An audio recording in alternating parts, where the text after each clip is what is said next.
proactive to offer the best service to the members and the students. As we saw the address of the chairman, the Ijewada branch has got many the ranks, either at the intermediate level, final level, and CPT level. The conduct of the number of programs throughout the virtual mode in the last few months stands testimony to the commitment which entire team at branch is approaching every program to value add to the members' enrichment of the knowledge. It is a great honor for me to associate this 4 days program when our beloved Vice President is gracing the occasion of the as chief guest, and to other eminent panelists in our profession present today to share their expertise and the experience among the audience on the topics that is significant presence in our professional practice. We have structured the program on composing the various topics of the current importance in the 4 days conference. Today's subject of discussion is on e-appeals and e-assessment.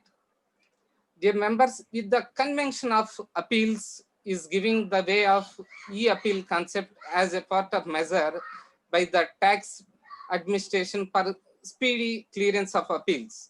Our members need to keep themselves abreast to conduct with the e-appeals methodology of drafting and presenting before the authorities. The methodology of placing the statement of facts, drafting of the grounds of the appeal it's an important role and integral part in the successful presentation of appeals, about which the speaker will share at length.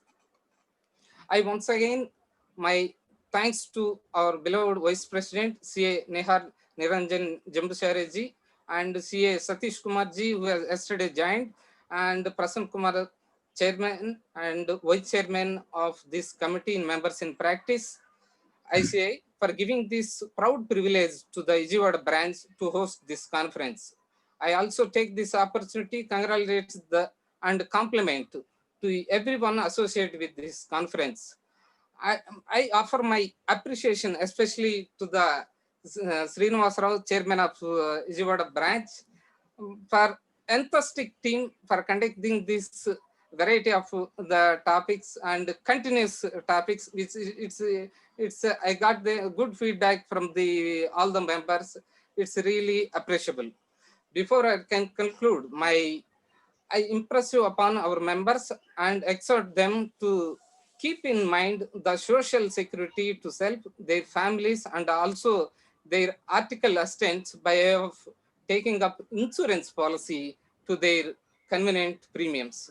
Members, everybody knows the institute is giving best the policies for the health insurance and the professional indemnity and the accident insurance and the different policies. But I request all the members, as we are the member of institute, you must have that insurance throughout our institute.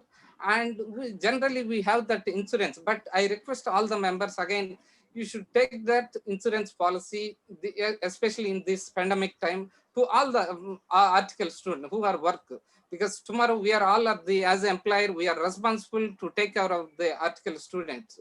It's a premium, it's a very small amount. It is less than 1,000 rupees. It is a coverage giving for student is more than 2.5 lakh rupee. So I request to all the members, please have that insurance for the article student or the paid assistant who are working under us to take that policy.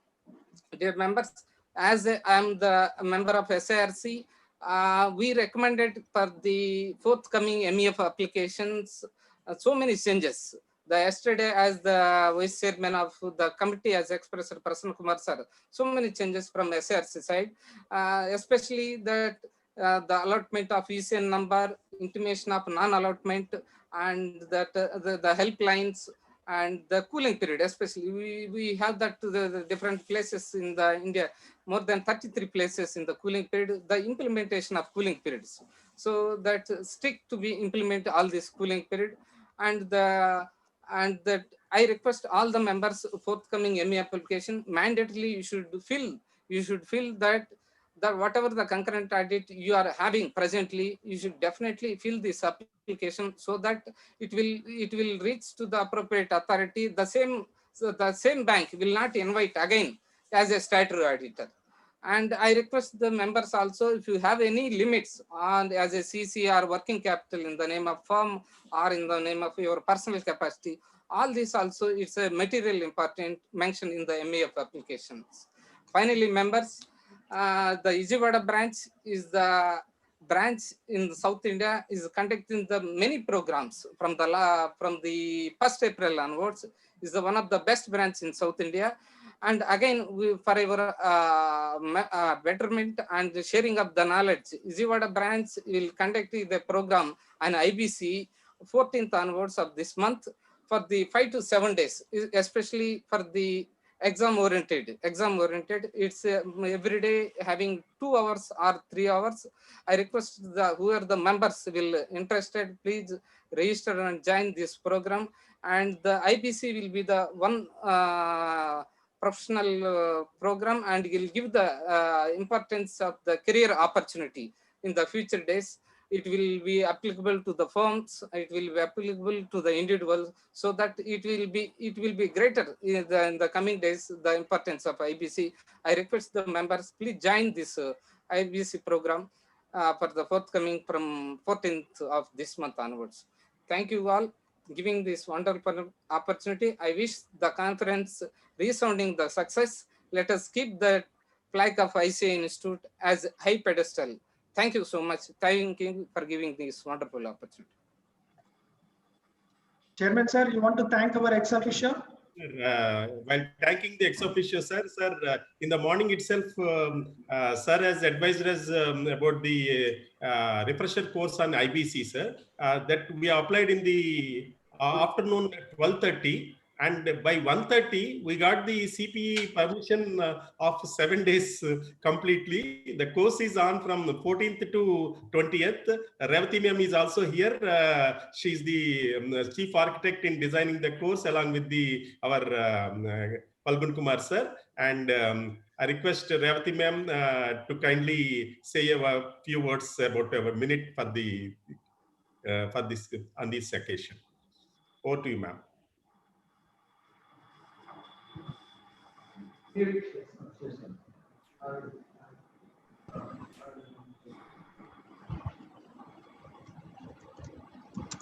It's okay, ma'am. Go ahead. Okay. Good afternoon, everyone. Mr. Srinivasa Rao, Chairman. I think Vice President has not yet joined. To the Honorable Vice President. He's joined long back, madam. He's available. Oh, okay. I'm so sorry. My apologies, sir. Vice President.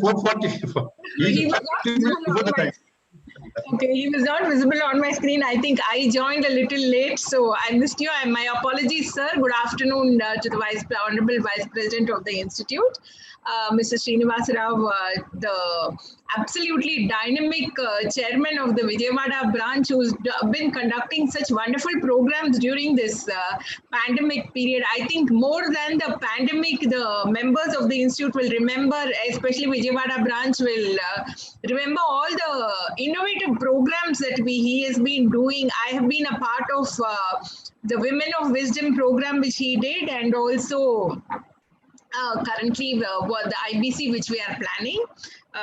Chinnamastan, my colleague, and Sirita, the secretary. Thank you very much for inviting me to be a part of your program today. It's a real pleasure to be a part of the Golden Jubilee celebrations of the Vijayawada branch.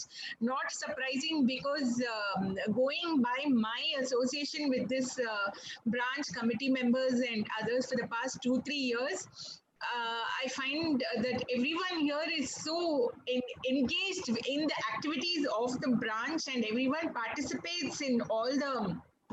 Last year when I visited as the SICASA chairman also, I was amazed by the enthusiasm of the students and the number of students who had attended, and the way the programs were initiated. And now in the pandemic, the real quality is coming out, coming forth because of the way innovative programs are being organized, and there's so much of attendance and engagement by the members. So it's a real pleasure.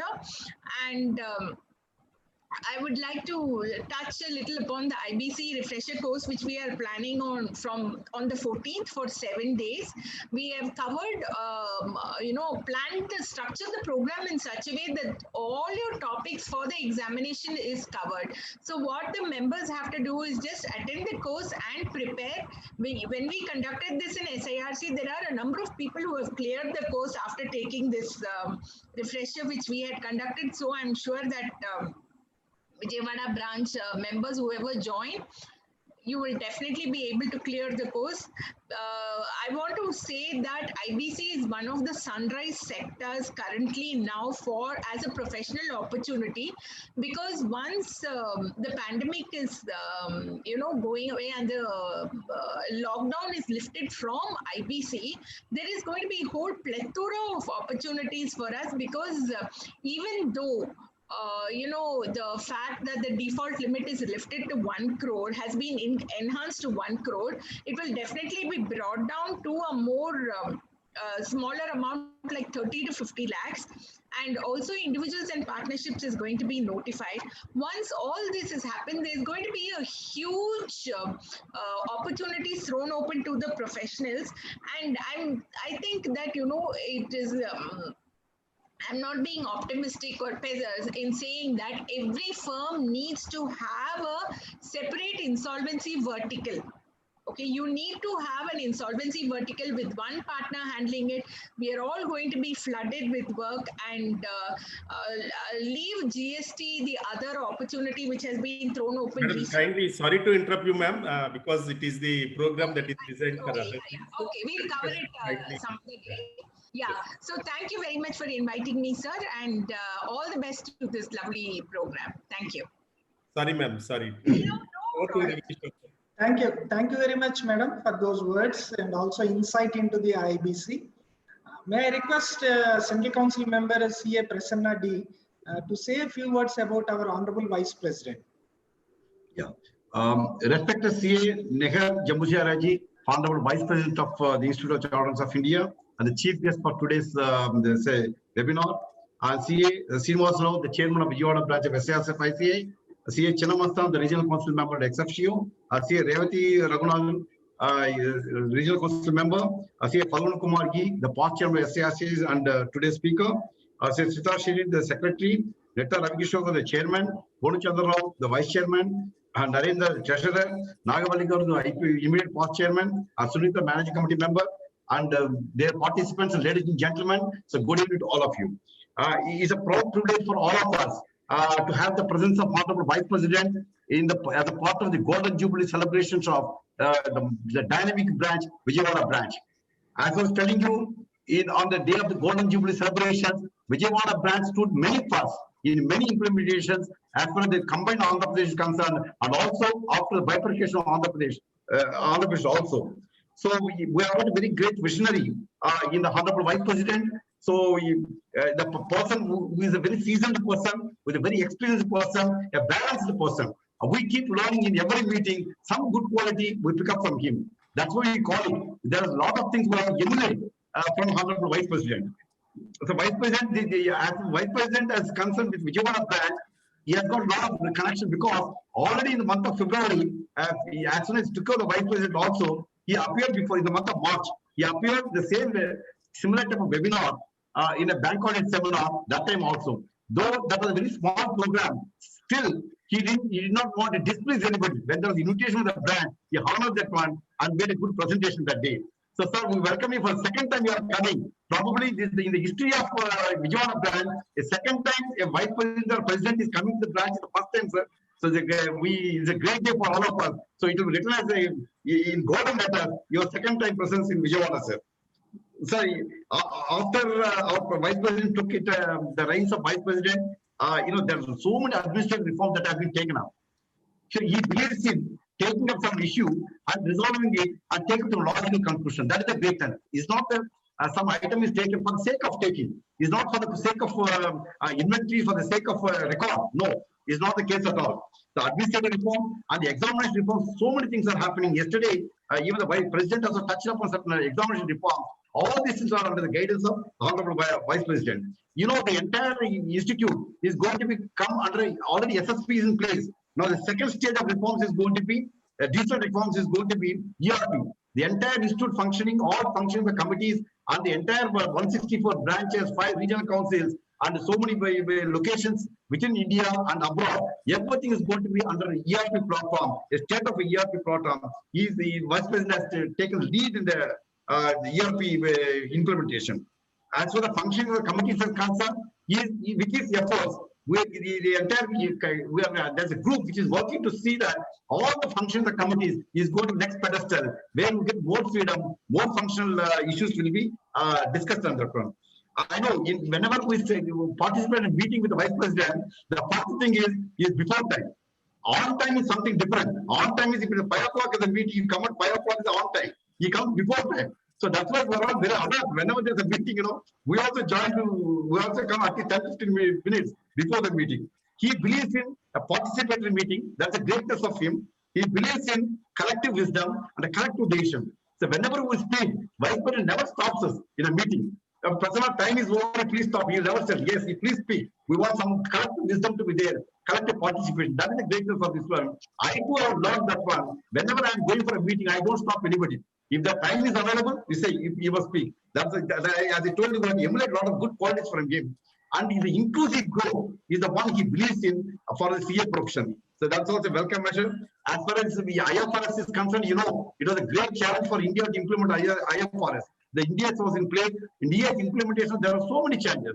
When he was the chairman of India's implementation, so many education materials come. And online, whenever you got any doubt in India, we used to go to the institute and take the clarification from. That was implemented very well by Neharji. And today, the entire India's implementation is taken place. It is stabilized in the country. Even the charter accounts are equipped. Even the small and medium practitioners who have got clients for India's compliance. So they are all well versed in that one. The credit goes to Jamusaraji.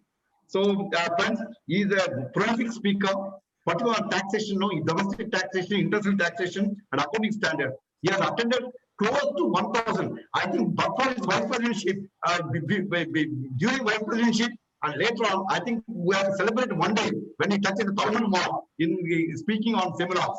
The friends, one speciality before I close, I want to tell. See, the stakeholders in the Institute of Chartered Accountants of India, the major stakeholders are, apart from public, there are 3. One is students and members. Within the members in practice and members in employment. Nihar Jamusaraji, he was a academician. He was connecting on college as a passion, not as a profit of office. As a passion, he was connecting on office. Where he used to be, he was in teaching. So he was part of the entire student community. He was in the practice.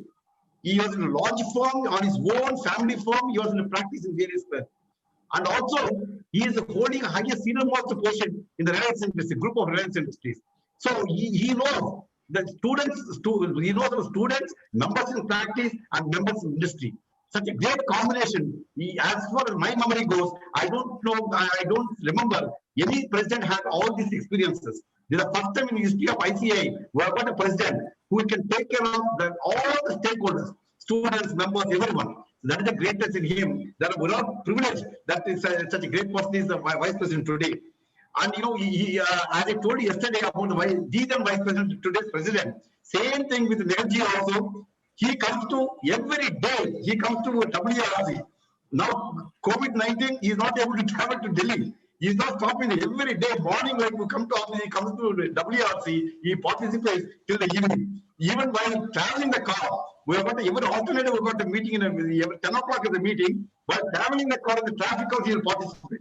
That is the commitment is there, and we are sure. And next 2 years, as his vice president also, we have got a glorious future ahead for us for all the chartered accountants. I also, as I told you, personally benefited, and it is a learning experience with him. That lot of things, small things, big things. I keep learning from meeting of the meeting. With these few words which came from a heart, I thank the entire Vijayawada branch and the entire Chartered Accountant fraternity in the Andhra Pradesh joined together with one single voice to thank the Honorable Vice President for his presence in the Golden Jubilee celebrations of Vijayawada branch. Welcome, sir. Thank you very much, sir. Thank you. May I now request the Vice Chairman of Vijayawada branch of SIRC CAK, Purnachandra Rao, to make a formal introduction of our Vice President, sir. He is known to everyone, but as a part of our wish, please introduce him. In fact, Prasanna ji has said everything. I don't think really Sir, there any need. Prasanna sir, City Council member, our You can well-wisher. introduce in 2-3 sentences. Whatever is missing now, you can introduce. Let our Vice Chairman to interact with us. That's it. let our Vice Chairman have a chance. Please allow him. I'll take just 2 minutes, sir. Yeah.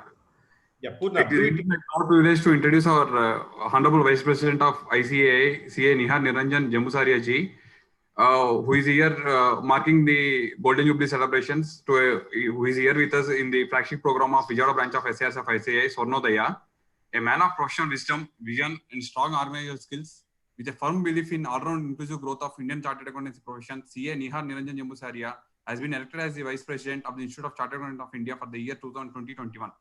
Wherein he is currently serving for the third consecutive term. A seasoned professional from Mumbai, as Prasanna sir said, and currently associated in industry, CA Nihar Jambusaria ji qualified as a chartered accountant in 1984 and was in practice for nearly 27 years.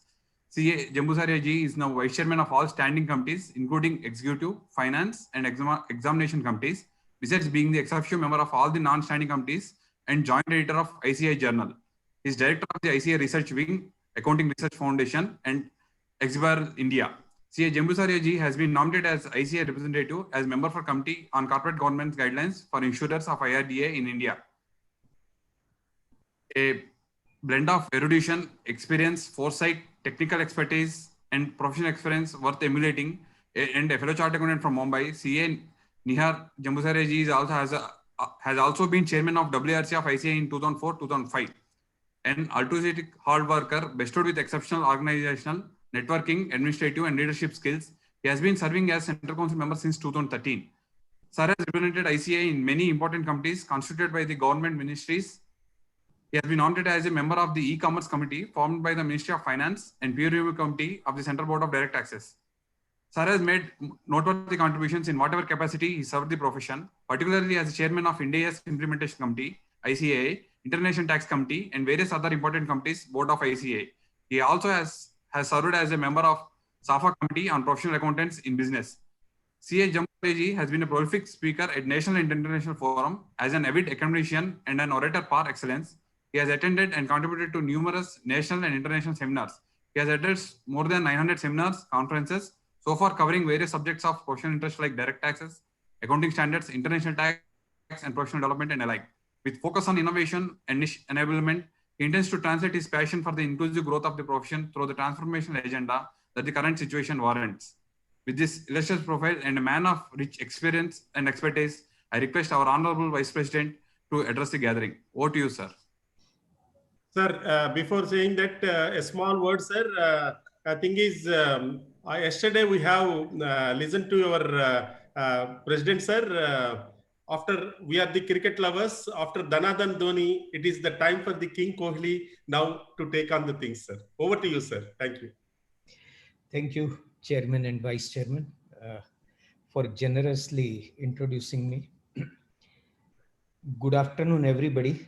My colleague in the council, CA Prasanna Kumarji, the Chairman of Vijayawada branch, CA Srinivas Rava, the Vice Chairman, CA Purna, Secretary, CA Sirin, Treasurer and Managing Committee members of the branch, the two esteemed Regional Council members, CA T. China Mastan and CA Revati.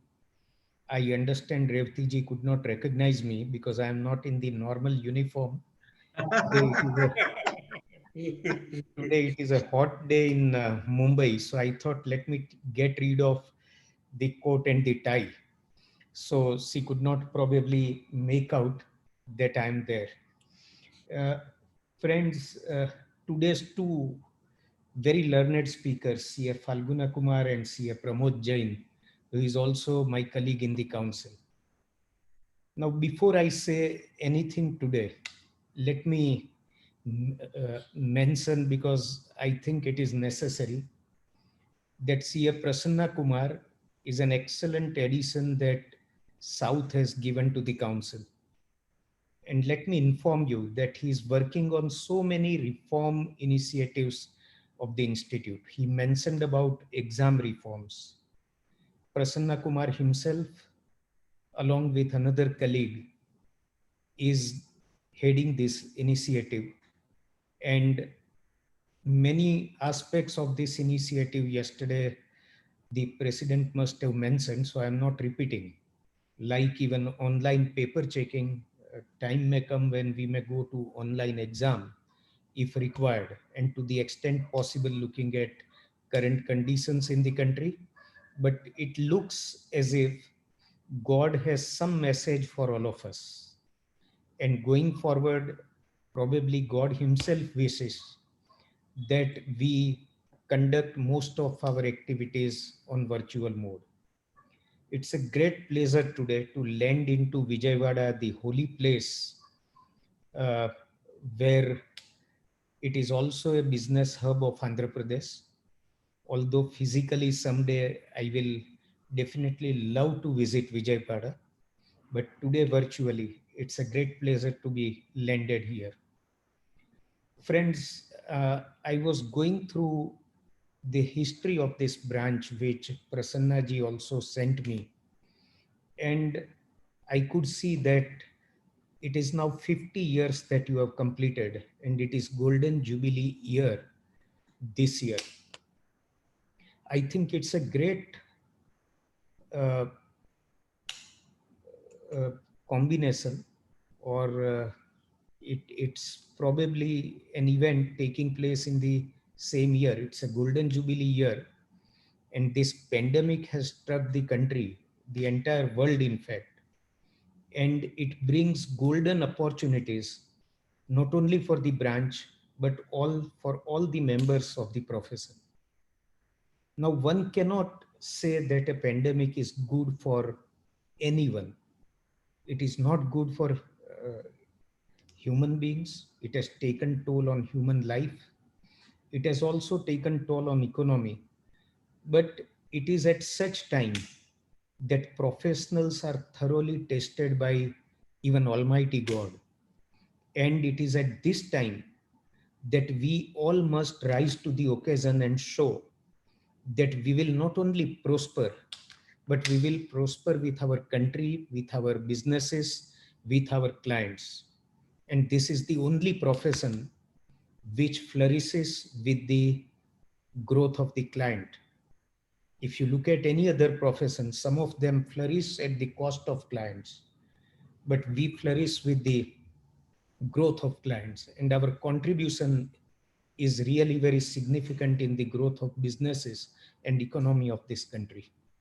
I was also looking at the activities of the branch. You have conducted number of activities, very effectively conducted ITT, GMCS, and you have produced 15 rank holders, which is all-time high. So my congratulations to the branch management committee and members of the branch. And on this occasion, the Golden Jubilee year, I think the compliments also must go to all the past chairmen of the branch, because if you look at the institute, if you look at the country, if you look at any branch, it grows with the efforts of all those who were our predecessors. So probably your predecessors left very good legacy for you, and you are upholding and you are upgrading what they have already done, and we are all proud of it. So my compliments on this occasion. Let us also speak about some of the initiatives that council has taken, and in the change scenario, some of the initiatives that we are looking at.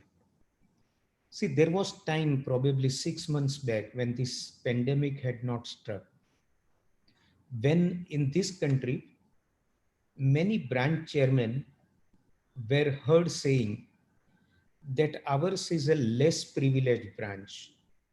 We are in a remote area. We are not in the mainstream of cities, although Vijayawada is a reasonably big city. So Vijayawada, we don't put in that category, but there are many branches which used to feel that they were less privileged. After the pandemic, you look at our activities in 5.5 months. We were virtually more connected with the government. We were virtually more connected with members and students. We were more connected with international bodies like our parent body IFEC, CAFA, CAPA, and our own members in the various chapters throughout the world. We were far better connected. Now, this pandemic has given us a lesson that with virtual facilities available to you, facility of virtual presence, it is not at all relevant where you are placed. From anywhere in the world, you can learn what you want to, you can perform the way you want to, and you can excel without any barrier. Previously, there were barriers of geography, geographical barriers. You had to travel a lot to gain something. For example, if a person needed good training, the person would think that probably Mumbai and Delhi are the best places. But today, sitting in Vijayawada also, you can get best of the training. Look at our refresher courses, certificate courses, diploma courses, all available on virtual mode. Look at our digital learning hub. It has got treasure of very good programs recorded, very good, excellent speakers recorded. And it also provides you opportunity to take feedback, self-evaluation yourself. It asks you FAQs, you can answer and be satisfied whether you have understood the subject well. So all these facilities now being virtually available, I think it is now for us to take advantage of this situation and excel in our practice. Friends, I would like to give a message that because of this pandemic, MSMEs are the entities which will suffer the most. If you look at RBI data, it says officially 29.8% of GDP is contributed by MSMEs. But this is official record. In another breath, RBI itself says that as many of the micro entities fall below the threshold limits of 2 crores and 1 crore and 20 lakhs for GST, which has now been raised to 40 lakhs, they are out of our coverage. And we are unable to record their growth or their contribution in the GDP. If that is considered, MSMEs form part of 49% of GDP of the country. And who other than chartered accountants can handhold them and bring them back to normalcy? I think at this stage, with all these technology and facilities available to us, we should not only handhold them, bring back to normal, enable them to restart, but we should also see that they significantly progress. MSMEs are the supply chain for bigger industries. And if they endure and thrive under our guidance, probably the economy of the country will pick up much faster than what we expect. Today, the institute's various committees are offering various facilities. Like if you want to be trained on Excel, on artificial intelligence, blockchain, or even data analytics, the Digital Assurance and Accounting and Assurance Standards Board provides you excellent programs. Prasanna ji is Vice Chairman of Committee for Members in Practice. This committee provides various facilities for the members You may look at the laundry list of what this committee has done for members this year, and you will find what excellent work they are doing. Apart from this, this committee is also given the task of developing audit tools, which the members can adopt for the purpose of a test function. Friends, let me mention that throughout the country, whenever any fraud or any irregularity is noticed, the government and the society thinks evil of chartered accountants, and they think chartered accountants are responsible for that. And friends, we have noticed two gaps. One is expectation gap, where these stakeholders expect much more than what is the scope of audit. So there the institute is doing everything to clarify that the scope of audit is up to this level. Beyond that level, if you want more assurance, then you must go for detailed forensic audit where investigation is possible. But there is another kind of gap also. And what is that gap? It is performance gap. What a chartered accountant or what an auditor is expected to perform, some of our members are not performing up to that standard. They are not coming to that standard. And there, I think both the institute as well as the members have to introspect and see where they are lacking or where they need to upgrade their skills. Institute, again, let me mention, is doing everything to provide the audit tools, to provide facility like digital competency maturity model, where even you can check what is the maturity level of your firm in terms of digital competence. And if you find that you have scored less marks, there is nothing to get depressed. The model itself provides you answers and guidance as to how to improve your digital competency. So at the institute level, all these steps are being taken. It is now for members to make use of all these facilities that the institute is offering.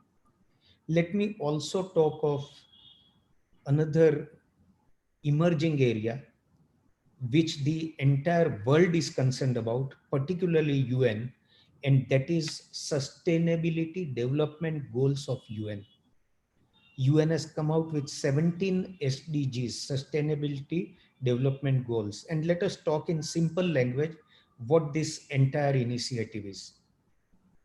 It is noticed that the human beings on earth are consuming more than what the earth produces in the year. And there is a report of UN that we are consuming what earth produces in the entire year, say from January to December, by August itself. So after August, what we are consuming, actually we are borrowing from the future generation. And therefore, to make the earth sustainable, we must think about people on the earth and we must think about planet. Our planet is getting warmer and warmer day by day, year after year, which is a big concern. And it is expected that it is accountants who will save the world by spreading the awareness, by bringing on record reporting of non-financials. It is called enhanced reporting. Our Prime Minister, when he was talking on the platform of Chamber of Industry in Kolkata through virtual mode, he also mentioned about what is called triple bottom line. And what is this triple bottom line? Profit, people, planet. So far as accountants, our bottom line means profit or loss. Whereas now all governments throughout the world is making a request to accountants that you think of people and planet also and start reporting on that. In India, 1,000 top companies are compulsorily required to report on sustainability. This slowly, year after year, will become mandatory for smaller companies also. And here also, if we look at opportunity, we are asking SEBI, we are asking MCA, that is Ministry of Corporate Affairs, that let us bring sustainability reporting as mandatory requirement And at the same time, if it is not certified by an independent auditor, then it will not have any sanctity. So bring in compulsory reporting also. If it is brought in, then it will be chartered accountants who will be offered this opportunity. So think of this new initiative, go through our websites. This year, the president has established what is called SRSB. Yesterday, he might have spoken about it, Sustainability Reporting Standards Board. And through it, you can go through its programs and learn many things. One more thing about which I wanted to mention is infrastructure at branches. Your branch is fortunate that in 94 you had your own premises, and in 2008 you upgraded it to the desired level. But now once again time has come to introspect whether our branches throughout the country require this big infrastructure, or we need to invest more in technology infrastructure. We need to think seriously. Instead of spending crores of rupees in brick and mortar, if we spend even half of the amount or even 25% of the amount in upgrading our technology and knowledge of technology, I think we will achieve much more than what we are achieving through physical infrastructure. Let us work upon it, and from branches, you may give your feedback as to what the institute should do. I was looking at correspondence going on today in the group of chairman 2021. Some of the chairmen are seriously concerned about their cost, which they will not be able to recoup through seminars, conferences, or any other revenue model. Please don't worry. Even Central Council will be equally responsive to your needs. So if you are really suffering, then put a representation. President and the entire council will look at what is wanting at the branch and what the Central Council needs to do. So we are all with open mind. Don't worry so much about it and don't take so much of tension. We are all there together. Today's subject is e-assessment and e-appeals. I know I'm taking time of speakers, so I will end with some words on e-assessment and e-appeals. The government made faceless assessment mandatory. It has come out with guidance on how it will operate. It is conducting various webinars where the chief commissioners are appearing and giving us assurance that the committee of three, which will evaluate in the faceless assessment the representations that we make, will be very fair, and you will not have less opportunity to represent yourself. However, there are a number of challenges, and let me mention that this also we must take as an opportunity. See, if I have to talk with Prasanna ji personally, then we can have excellent interaction. If we have to talk on virtual mode, it would be little less effective. And if it is faceless assessment, where you send plethora of data by email, again further it will be discounted. So it is at this stage that we as chartered accountants have to learn the art of representing through our emails, through the data that we send. And if we are offered opportunity of interacting with them virtually, and that too facelessly, again we will be required to learn the art of making presentation facelessly. So this again gives another opportunity. And chartered, my wife always says, what is this? At this age also, and after 35, 40 years of seniority also, all the time you sit with books, you sit virtually, and you keep on learning. So is it only learning, learning, learning, and no rest and no earning? I said, this profession can survive only if we continuously learn. We learn what we already have, we learn the new skills, and we excel. So I think That is what keeps our profession vibrant, and we must not complain about it. From 25th September, even they are making appeals before CIT appeals also faceless or on virtual mode. So again, at appellate level, when the opportunity is given, how to represent, what care to take, what art we have to use to convince them, I think it is a subject of deliberation. And today, you have excellent speakers, Falgun Kumar and CA Pramod Jain. CA Pramod Jain also heads two initiatives, one CSR and another Valuation Standard Board. Last year, we were together in International Tax Committee, and I know his knowledge on income tax is excellent. So you have got two Central Council members before you today. One is Prasanna Kumarji, who is taking part in all the reforms. He talk about ERP, but it is not me who is heading ERP. It is with Prasannaji's active involvement that we are getting ERP implemented, and we are thinking of centralizing accounting of all branches and head office at the center so that we can have our accounts by 15th of February.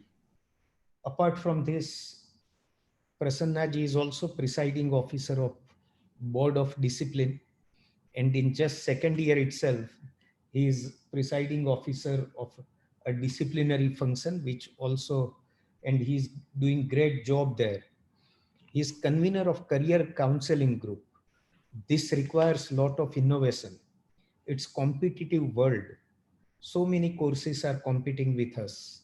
And at this time, to keep our course not only relevant, but thrive further, Prasannaji is putting all efforts.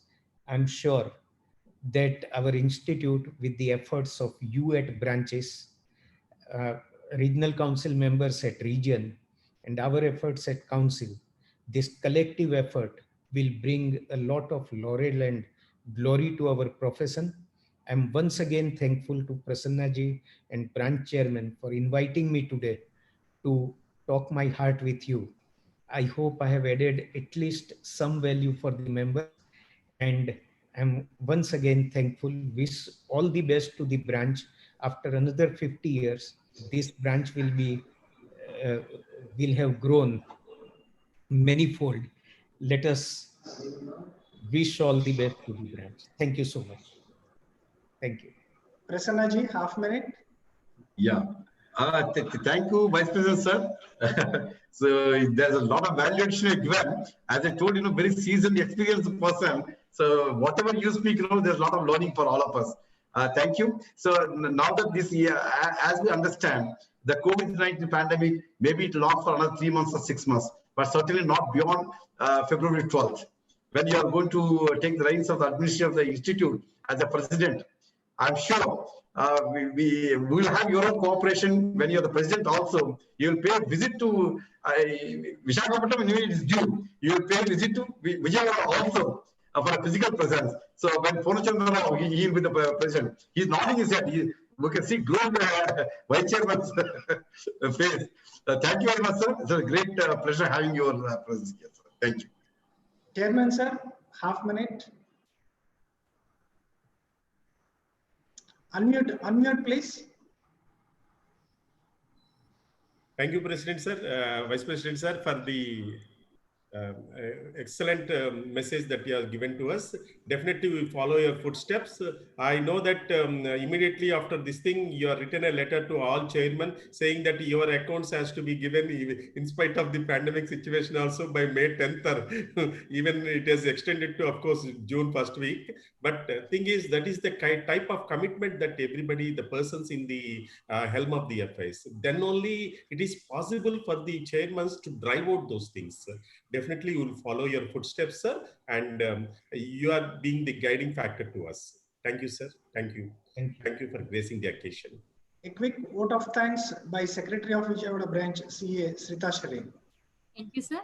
I'm very honored and grateful for the opportunity to express my vote of thanks for the inaugural session on this glorious day. On behalf of Vijayawada branch of SARC, I would like to convey my special thanks to CA Nihar Niranjan Jambusarya, Honorable Vice President ICA, for blessing us with his august presence and sparing his valuable time in spite of his busy schedule to grace the occasion. I wish to express my gratitude to him for his thought-provoking message about how to grab the opportunities arose in pandemic and also the need of improving our technical skills to mitigate the threats resulted in pandemic situation, and also updating about the latest initiatives and reforms taken by ICAI. I would also thank you, Central Council member CAD Prasanna Kumar for joining us. And I would also thank today's guest of honor CAT Chinnamastan, Regional Council member ex officio of our branch for joining us and gracing the occasion. Thank you, sir, for your enormous cooperation and guidance in organizing the conference. And also thank you for truly inspiring your words. But also thank you for Regional Council member Revati Raghunathan for updating about IBC course. 2 technical sessions are ahead. Please continue your participation and enrich yourselves. Thank you, one and all. Right. We'll be into our technical sessions. We'll be commencing our technical session. The first technical session will be our past SARC chairman, CAE Falgun Kumar. May I request CA Manish to introduce CAE Falgun Kumar to the August gathering. Unmute yourself. Manish, unmute. Manish, unmute yourself. Just a minute, we'll give you permission. Just hold on.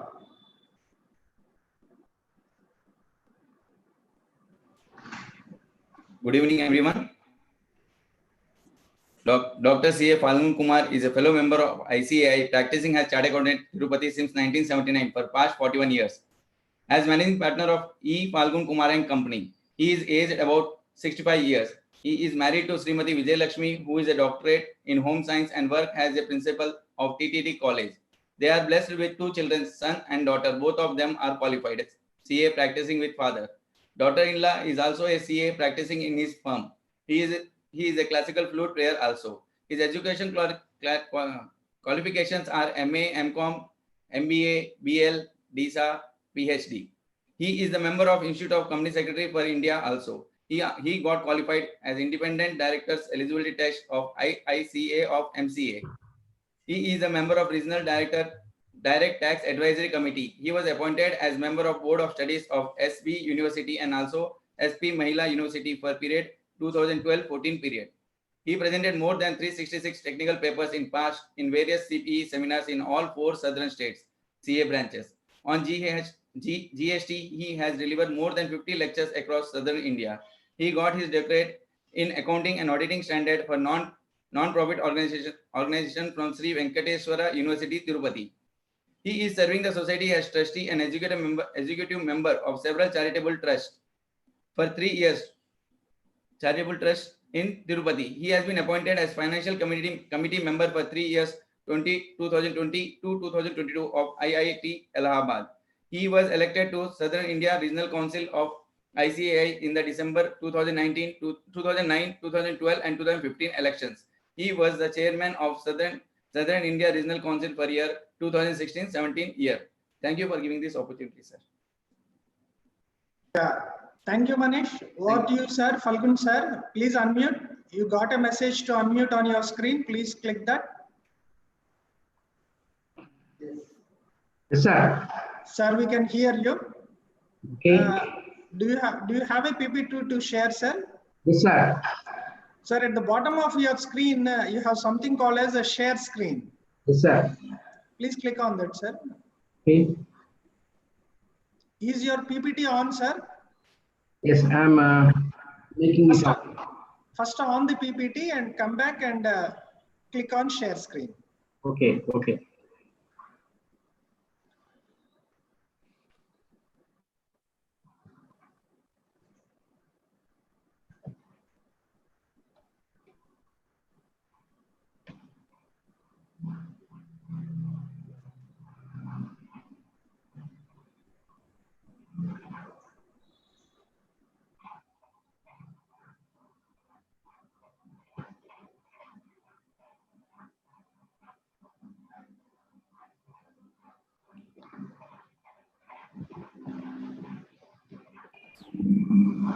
Yes, sir. Your screen is visible, sir. Yes, sir. Now, PPT first slide, sir. Are you able to see? Yes, sir. Very good. Very good. Okay. Very clear, very clear.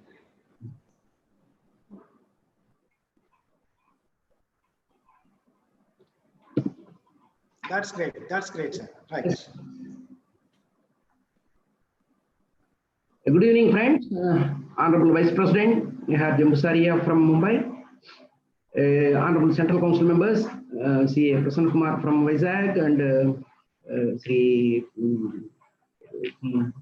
Pramod Jainji, who is going to be the second speaker on the e-assessments. Actually, that should be the first session, e-assessments, then only after assessment appeals. But anyhow, our members have given me the appeal as the first and then the assessment as the second.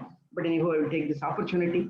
The chairman of, dynamic chairman of the Vijayawada branch, Mr. Srinivasa Rao, Vice Chairman Purnachan, Secretary Shruta Shireen, the committee members, and the most important audience, the honorable members who are taking keen interest in learning the subject, which has been touched by the honorable Central Council members, especially the Vice President, who has also added that even for the e-assessment, it is an art you have.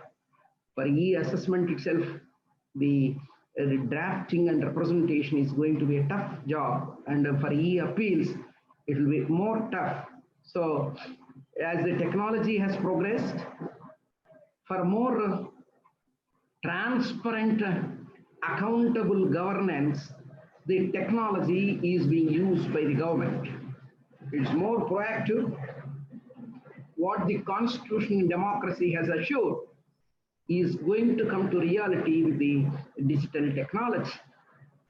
It doesn't mean that the past is not that useful, but progressively learning from the mistakes of the past, when you have a personal contact, maybe there were some advantages, but if everything is transparent and impersonal, definitely the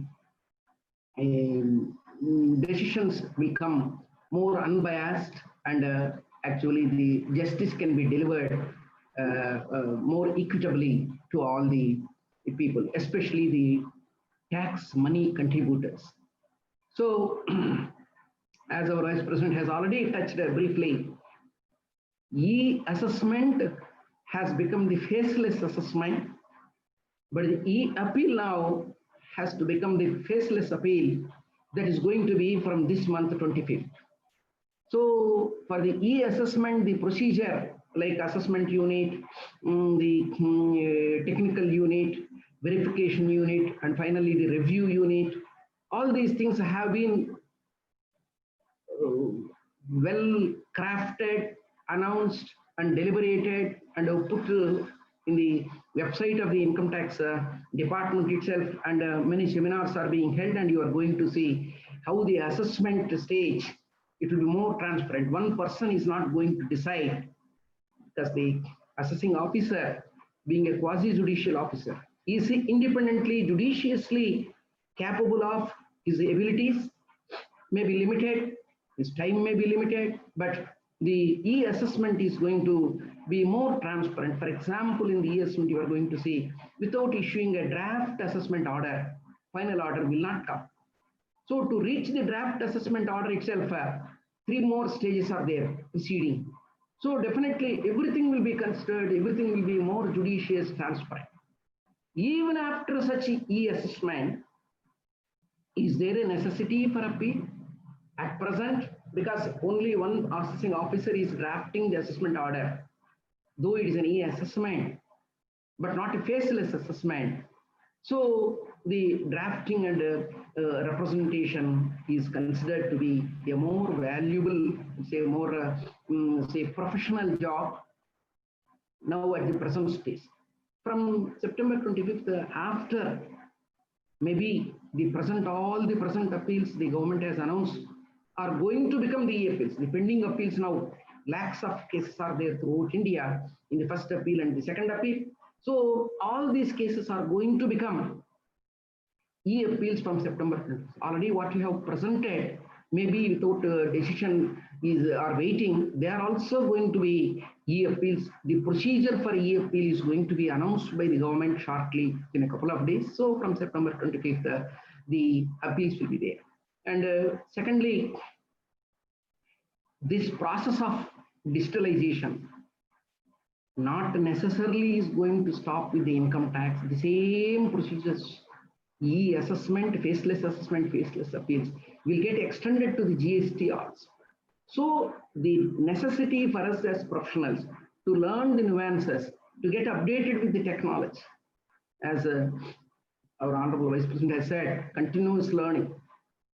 Same case, just like his missus has advised him, same case with me or same case with you and all of us, that unless every day we read minimum 2.5 to 3 hours, still learning the technology, learning the new cases, updating. So we may not be in a position to really do the justice for the cases where we have taken. That's what we're going to represent. So in this background, I'm going to touch these things. So here I will, in the given 1.5 hours, as time is running out, I take less time or say few minutes only for the procedures, already established procedures, but I will take more time for drafting and representing. So the appeal procedures, just first appeal and the second appeal, where the chartered accountants are allowed to represent. From third appeal, that is the High Court. First appeal, as we all know, CET appeals, where assessee only will be filing the appeal, whereas the second appeal, either the assessee can file or the department can file. So the third appeal after the tribunal, High Court, and fourth appeal, the Supreme Court, only advocate shall represent. So we are concerned about these first and second appeals. So the first appeal is going to be the faceless appeal and E appeal, whereas the second appeal still as on this date, because the second appeal is in the Ministry of Law, whereas the first appeal is in the still executive. In all the other judicious system also, the first appeal will be the executive, because as we all know, Constitution, legislative, executive, and judicial. So legislature will make the law, the Parliament or Central Act or say Assembly, state government. The executive, the income tax officer, GST officer will be the executive part of the executive. So the first appeal will be decided by the executive only, and from second appeal onwards, it's the judiciary. That's the third pillar of the democracy. That's the Ministry of Law. They are governed. So it is still manual. It is also likely to some extent going to be digitalized. So the first appeal and second appeal procedures in few minutes I will try to cover, but I will try to drive home my point. What is the importance of drafting and then representing? Drafting and representing are the two different things. Drafting means drafting of the statement of appeals and grounds of appeal in the first stage, and especially the second appeal, the drafting of grounds of appeal. Whereas the after drafting, that means filing, how to represent the case. So the written submissions, both in the first appeal and preparing the paper book, and then submitting the written submissions, and then physically representing in the second appeal, how it is going to be there, what are all the skills one has to hone, sharpen, and then try to do the justice for the assignment taken. So why the first of all the appeal? Why the first of all the appeal? Normally, in the assessment, the assessing officer, whether ITO or ACIT or DCIT, normally he has to follow preliminary principles of natural justice and complete the assessment. He has to give the opportunity to the assessee to represent his case, to defend his case for all the proposals. The assessee files his tax return, may claim a loss, may admit an income and pay the tax, whereas the assessing officer will try to increase the tax liability by increasing the income, returned income, or levying interest, levying penalty, or levying some fees, charging some fees. So the assessed loss is less than the returned loss, or denying the carry forward of loss. Or in the case of TDS, TDS is a separate code in the Income Tax Act, apart from assessee his own income. For the transactions he has undertaken with the others, the TDS, if it is short deducted, he will be treated as the assessee in default, and tax liability will be increased. So the TDS section 201, the TDS ITO, actually even the surveys for just like the regular assessing officers can do the survey under 133, TDS ITO can also conduct the. Similarly, TCS also the same officer can do it. So then the under 201A and then 206C, the appeals have to be filed. So whether it may be an intimation like 143.1 or it's an order with a demand notice. As we all know, the intimation may not have the demand notice, but intimation itself is the tax liability fixing document. So for refusing to grant the stay, say actually under 226, 220 subsection 6, the assessing officer or jurisdictional officer who raises the tax demand will is having the power, inherent power to grant the stay. The CPTD circular 20% minimum has to be paid. That in the shortly we are going to see, is it mandatory or are there a decision to say that under difficult circumstances how to overcome it.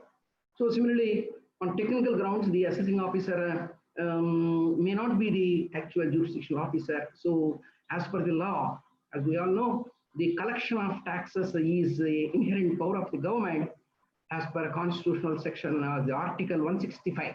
Article 165 of the Constitution, the power of the central government or the state government emanates to levy the tax. What this Article 165 says, only through an authority of law, as the law prescribed law, as per the prescribed law, only tax has to be collected.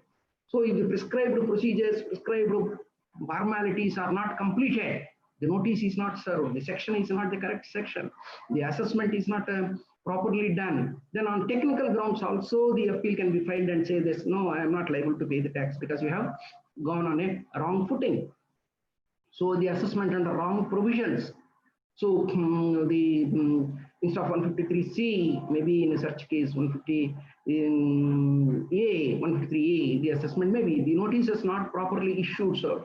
The word notice shall be served is there in some of the sections. The notice issued maybe in some of the sections, whether it is properly served. If it is improperly served, 292BB, is it going to cover the improper things also as proper? So how to question them? If you are not questioning in the initial stage before the assessing officer itself, after participating, after realizing that the notice is wrongly served, but you have gone there, cooperated with him, you cannot rectify it. The Act itself has given a mechanism, safety thing to the assessing officer, not to you. So, are you aware of these things, or have you questioned even after you questioning is completed? Can it be the basis for your appeal?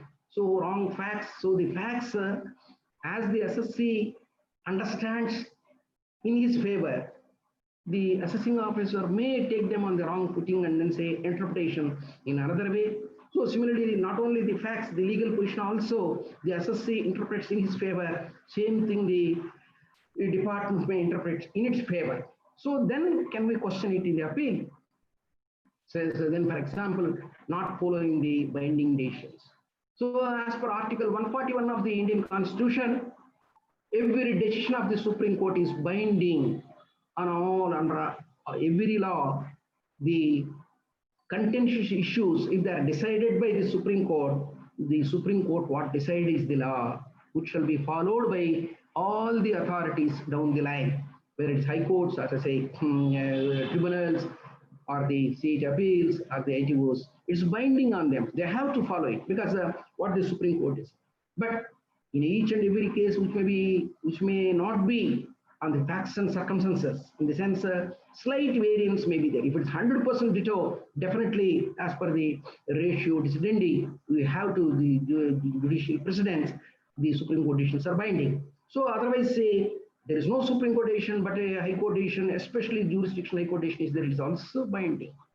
So the High Court decisions are the interpretation of the law, not the finality of the law, whereas the Supreme Court decision is the finality of the law. So the tribunal decisions also can be taken, which are all say do not mandatory. So just like the direct decisions because it's going to be more assessee favor. So it's the interpretation binding. If the CIT appeals is not giving the assessing officer, definitely the assessee will go to the tribunal and try to get the justice because it's a tribunal decision is binding on the same tribunal, if not down the line. So we have to follow. So these are all the issues, basic issues on which the appeals will start. So the appeals necessity of, because the human beings, the quasi-judicial officers, they serve their higher ups, part of the department, they may not be that judicious due to various circumstances. So then the assessee, to seek the justice, to seek the remedy, he must go for appeal. Now we will see briefly the appeal procedure. I will quickly go through this. We have to spend more time on the drafting and representation. So to understand the drafting and representation, mere theory is not sufficient. So practically we must take some cases. In those cases, how the matters have been decided. So because the law says that, I will, instead of the Income Tax Act with which we are concerned, I will go to a particular issue, HEF, for example, which every chartered accountant should also know. Why? Because we deal, especially in Andhra Pradesh like area, the Hindu undivided families will be there.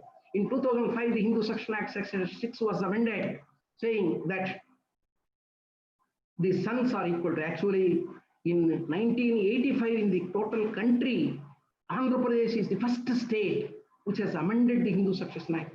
The late Dr. N.T. Ramarao has amended the Hindu Succession Act, making girls, the unmarried girls, as equal to the sons as co-partners in 1985.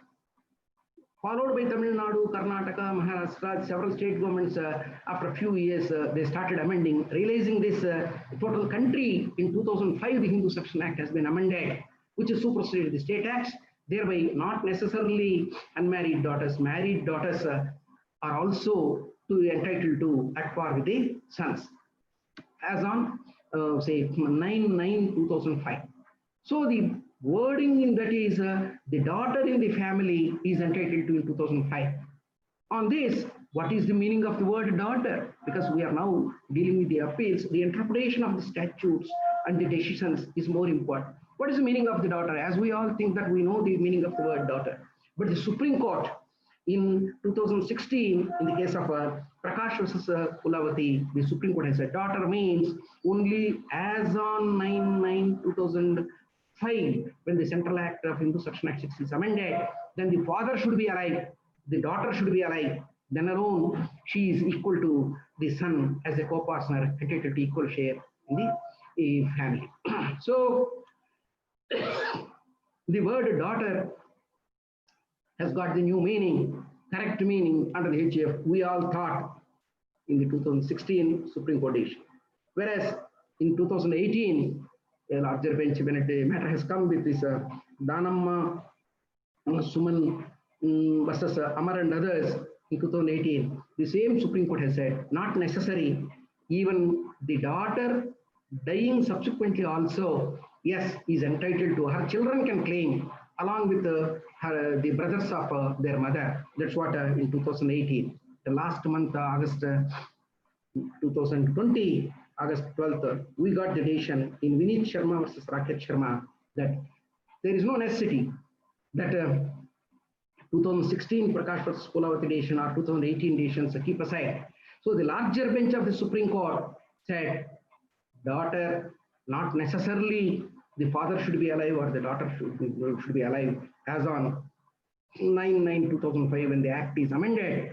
Even if both are not there, the family is not partitioned by 2004.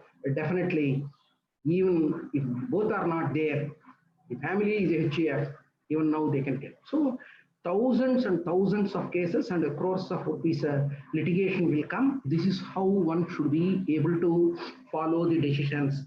Those decisions that are binding means the decisions will be changing day after day, year after year. One should be very careful in analyzing the decisions and applying them, especially in the income tax, the dynamic income tax.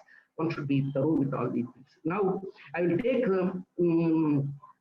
few cases in the income tax, how the courts have interpreted, what are the principles in interpretation, how these things can be applied, both in interpretation of the facts or say in interpretation of the law. So in the given time, I try to analyze these things. So now the first appeal, e-filing is already for past few years, e-filing is there in the CET appeals. So the faceless appeal is not there. So you have to file everything through the computer and then go and argue on the date of hearing. That is the physically, that is the present state from September 25th.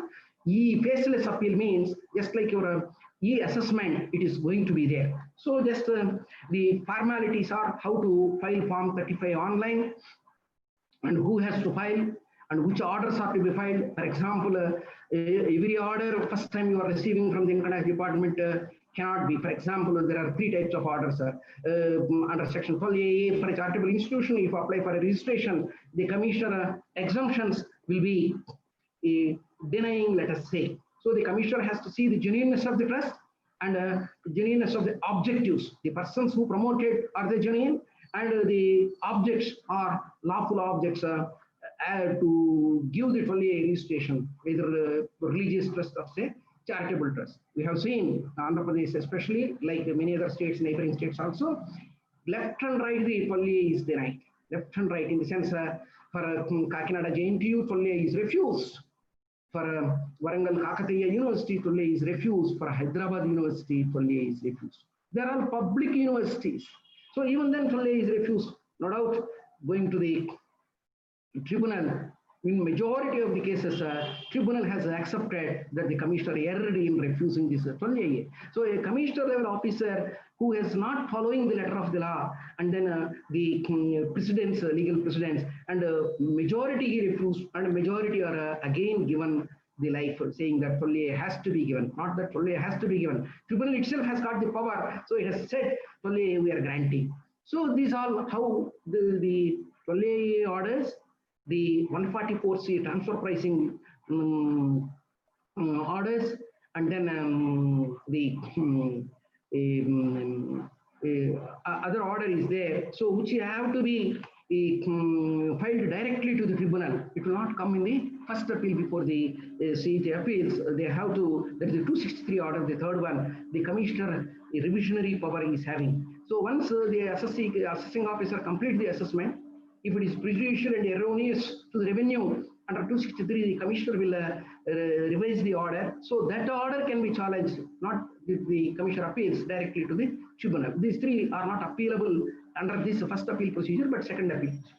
So then the 248 is also covers the TDS orders are to be appealed against. So within 30 days we have to file, and after filing the appeal also, or while filing the first appeal itself, what the evidence she could not produce during the assessment can file. This is known as a additional evidence. For that rule 46A is there. So additional evidence under which circumstances has to be filed, we have to see, and the appropriate fees has to be paid. Minimum 250 to 1,000 rupees will be the fees in the first appeal, whereas in the second appeal from 500 to 10,000 rupees will be there. So the additional grounds after filing the appeals, the grounds are to be filed along with the Form 35 itself is having a column to fill the grounds. For every addition, you have to take a new ground and then argue the case. So not argue in the sense a physical argument. So logically, you should rebut the addition. So the defense, what we have to put forth is known as the grounds. Actually, the income tax officer is having the armor. So he is having the ammunition to fire the SSC through the assessment order by several methods, whereas the SSC is having the defense mechanism through this judicial process of say filing the grounds of appeal. So grounds of appeal on legal grounds of appeal on merit grounds can be drafted and filed. So the powers of the CET is there in section 251. So the commissioner appeals can confirm the assessment, reduce the liability, enhance the liability, or annul the order. So these are all the powers which are going to see. Withdrawal of appeal is not a right to the SSC. Once you file the appeal, don't think that because the CET, after filing the appeal in 1 or 2 hearings, CET appeals because its first appeal is as good as the original assessment. CET appeals has found something more that SSC has to pay. Then at that time, can the SSC say, so sir, I will withdraw the appeal? No, it's not a right of the SSC. Only if you want to withdraw, the CET appeal should give you the permission to withdraw. Then he will say the appeal is dismissed.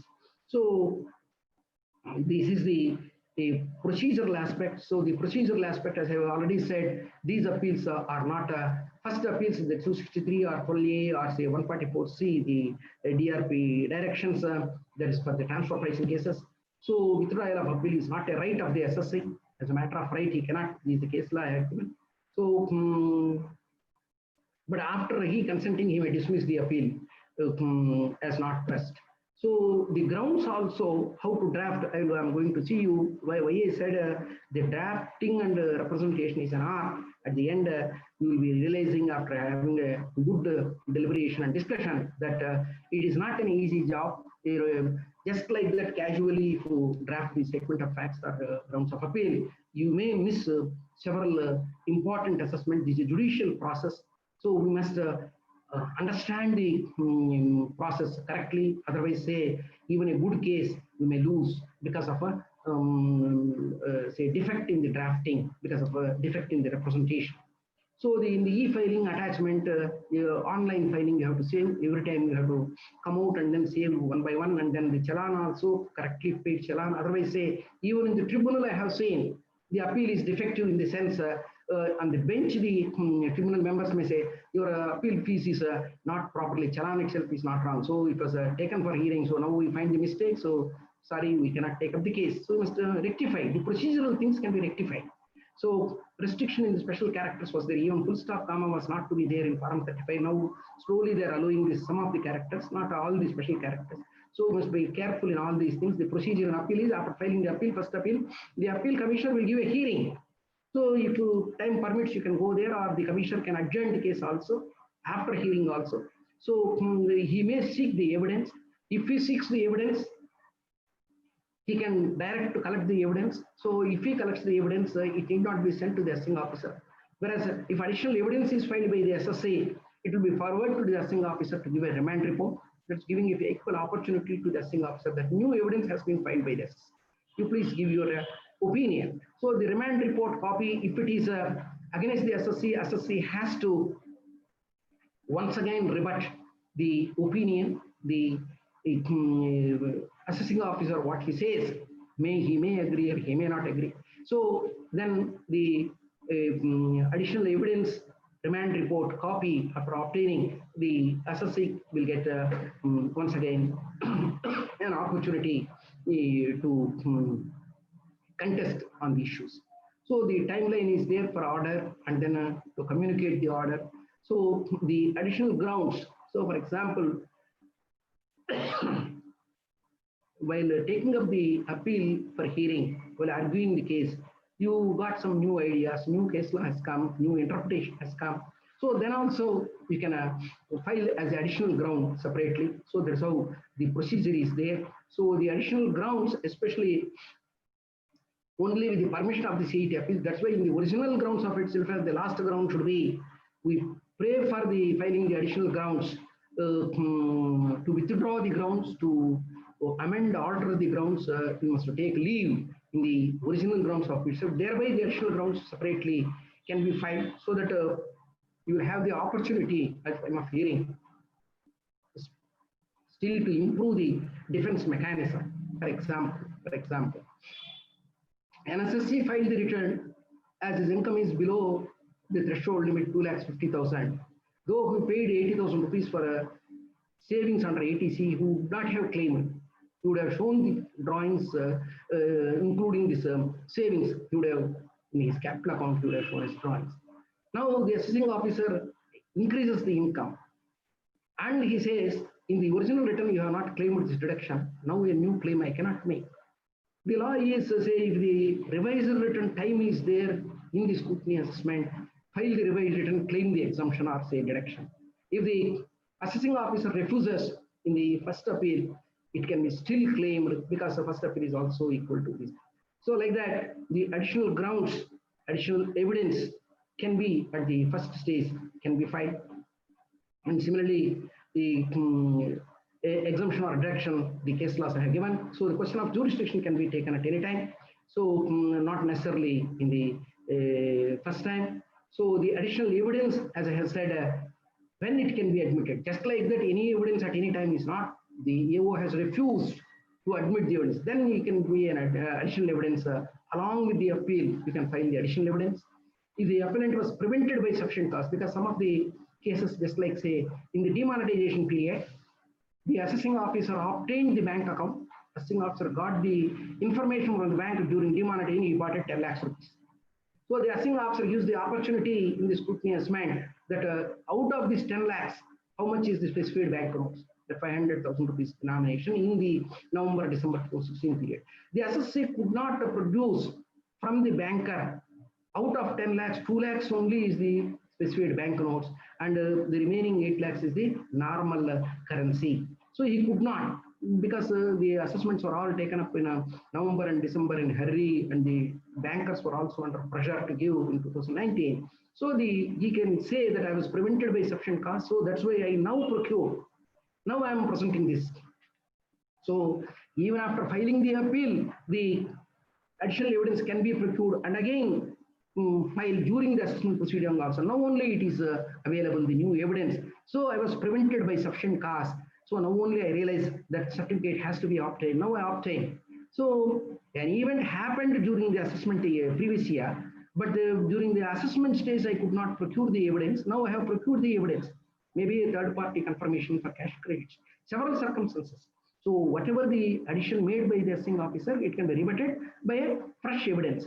Then see the AO did not provide sufficient opportunity. Naturally, the assessments, scrutiny assessments, they will ask all the details only at the end. Normally, they're supposed to, after 143, 2 notice is given within 6 months from the end of the assessment year, they have to give the list of requirements. Instead of giving the requirements simply at the fag end of the time barring case, so then they will give, then sufficient time is not available. That's why the additional evidence. So the production of evidence allowed to be, the AO has to give a reasonable opportunity to examine the evidence, and if the AO procures the evidence, AO has to give the assessee an opportunity. AO has not given the opportunity. In fact, the 142.3 says that the material that is procured by the assessing officer shall be given to the assessee, the act itself says. So if he is not giving the opportunity to rebut, or though he has given the copy, when the assessee asks to cross-examine, that means the assessing officer shall issue summons under 131 to the witness on whose statement the assessing officer is relying upon. The assessee must be given the opportunity to cross-examine that witness. So this cross-examination is a very funny thing. Just like a court, the advocate who files the suit will produce the witness, and it is known as chief examination.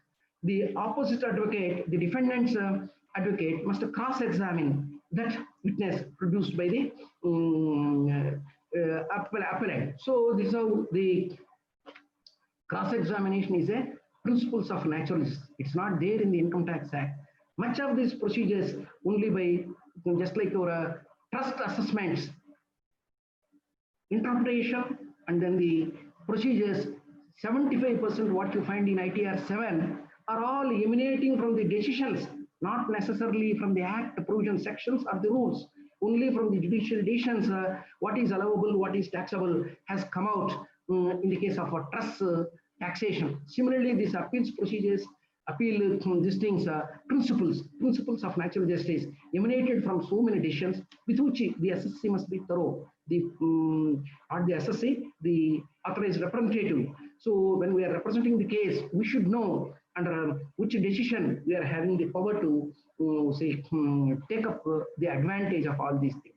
So if the, for example, cash credits, section 68, in the books of accounts you received by check something from Mr. X. The assessee produces the confirmation letter of X. The officer issues 131 summons to the Mr. X. When the officer is examining on both that loan giving person, then that person after some time in the sworn statement will retract in the sense, sir, ultimately it is his money, sir, I have only lent my name.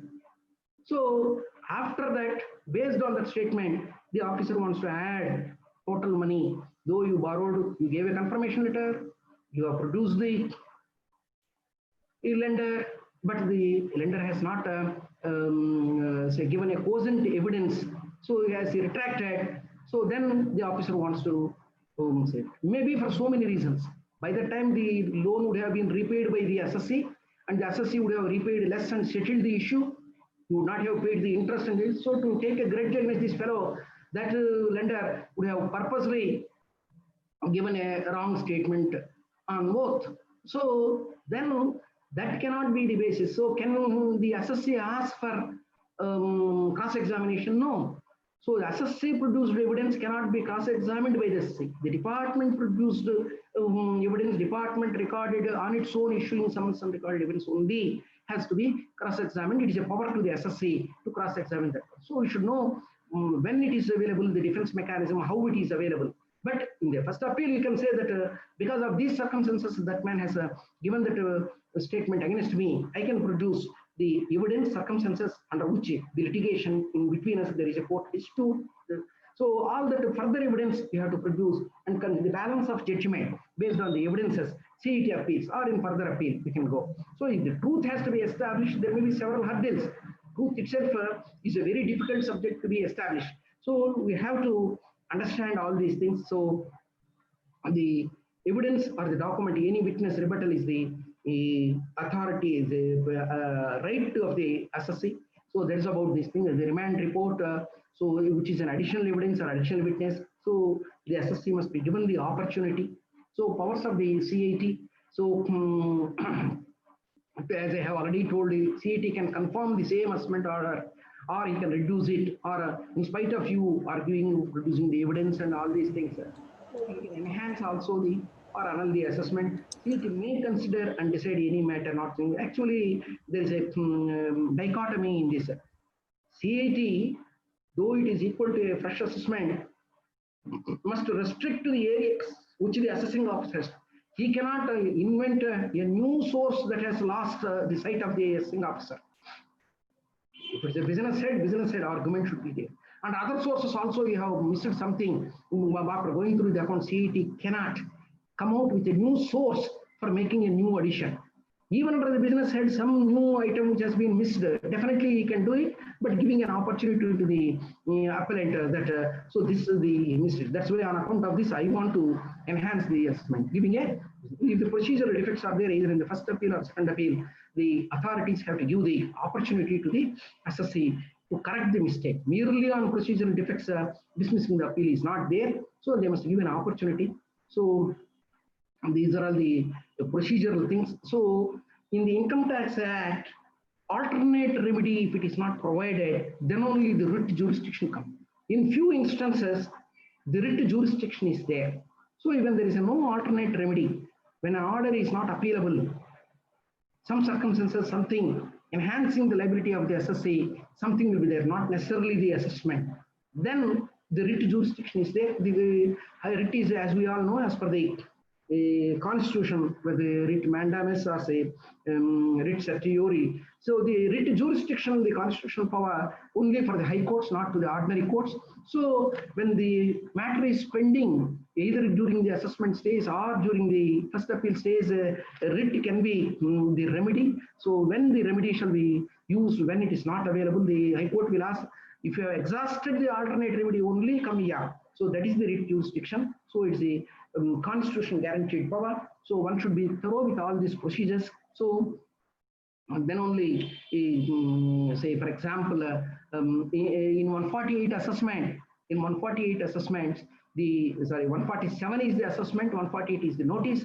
After giving the notice, the SSC has to first file the return and then ask for the reasons, because the 147 says if there is a concealment of income and the assessing officer has a reason to believe that income has escaped the assessment, what are the reasons recorded? Please give me the copy. When the SSC can ask, actually GK and drive shaft decision has given this power, though it's not there in the Income Tax Act of the rules. So based on the decisions, the SSC has got inherent power to ask for the reasons.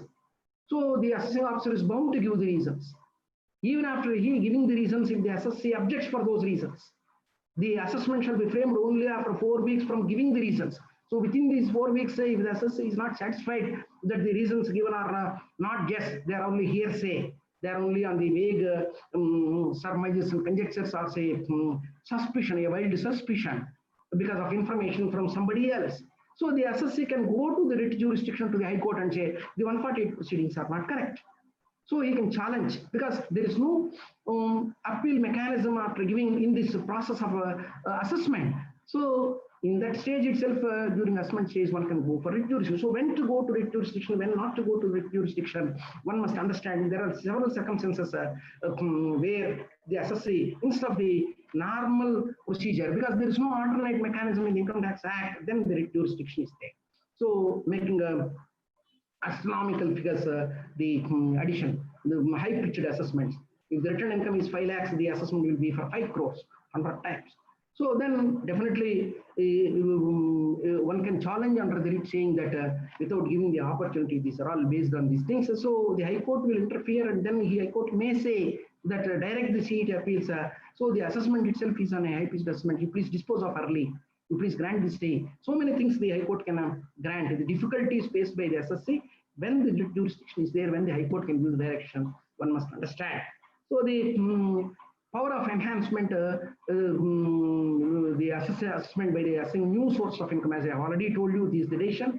So enhancement permissible even after a remand. Say for example, you will go in the first appeal, the relief is not there. You went to the second appeal, the tribunal, depending upon the so many new facts and new law, may direct the assessing officer, go back to the assessing officer will give the relief. Or it gives the directions under these circumstances, this much relief you have to give. Still the assessing officer has refused. Again, your second round, again you will come back to the first appeal. So then at that stage, can the fresh sources, fresh say income, what the tribunal has said, to that extent must be specifically restricted, not beyond that as if it is there. So this is the directions of the central board to dispose of the first appeal within 1 year, and after the final hearing, he cannot brood over the release of the CET appeals order. So within 15 days it has to be given, though in practice we have not seen strict following of these things, but anyhow the directions are there. So the order has to be communicated not only to the SSC, to the department also. So the stay petition on which the first appellate authority, what sort of a thing he can give, is it 20% mandatory? So duty of the AO first on the stay petition, and then the latest Kerala High Court decision 2020 decision at the bottom, Aranattukara Service Cooperative Bank Limited versus CET 116 taxman. I have given at the bottom of this thing. So this is the not necessary the 20% you have to pay to get this stay. If circumstances are such that he cannot pay, it need not be. It's only a directive, but not mandatory. So there is the sum and substance. So these are all the 2018 Supreme Court decision and this Kerala High Court decision. So stay petition in high-pitched assessment. So what it has to be said. So these are all the natural remedies. Now I will go quickly to the second appeal procedures. These are all anywhere else available. So in the sections, different sections, who has to file the appeal, what are appealable things, and what are the monetary limits. Actually 50 lakhs is the monetary limit. So for the department, because CET has granted total relief, the relief is tax effect is less than 50 lakhs. The department cannot go on the CET appeals order to the tribunal because it is a favorable order to the SSC. SSC will not go. The department, if it is above 50 lakhs, department can go. Then it has to be contested again by the SSC. So there is a monetary limit is there. So if it is for the High Court, 1 crore, if it is for the Supreme Court, 2 crores limit. So year to year, the monetary limits the CBTD will be sanctioning to avoid unnecessary litigation on trivial matters from the government point of view. Time limit to file 60 days, and the cross-examination. So cross objections, what you have to file. So the continuation of delay will be there, even if 60 days beyond that a reasonable cause is there, you can proceed to file the appeal is there, stay petition, how in the tribunal also for the first time, though you have not filed, because after the first appeal, till the first appeal stay may be there. After first appeal, say the total amount will become payable. So you have paid only 20%. For the remaining 80%, again you can ask for the stay before the tribunal. Once you ask for the tribunal stay petition, there will be a hearing for stay petitions, generally on the Friday. So if the stay petition is heard, then the matter has to be disposed of within 180 days. So within 180 days, on priority basis, the hearing will be given by the tribunal. So what is the tribunal power also? Without 20% can it give or it cannot give? Recently, the CBTD instruction has come. So the orders are to be passed by the tribunal after hearing both the parties. That's what there in the income tax sections.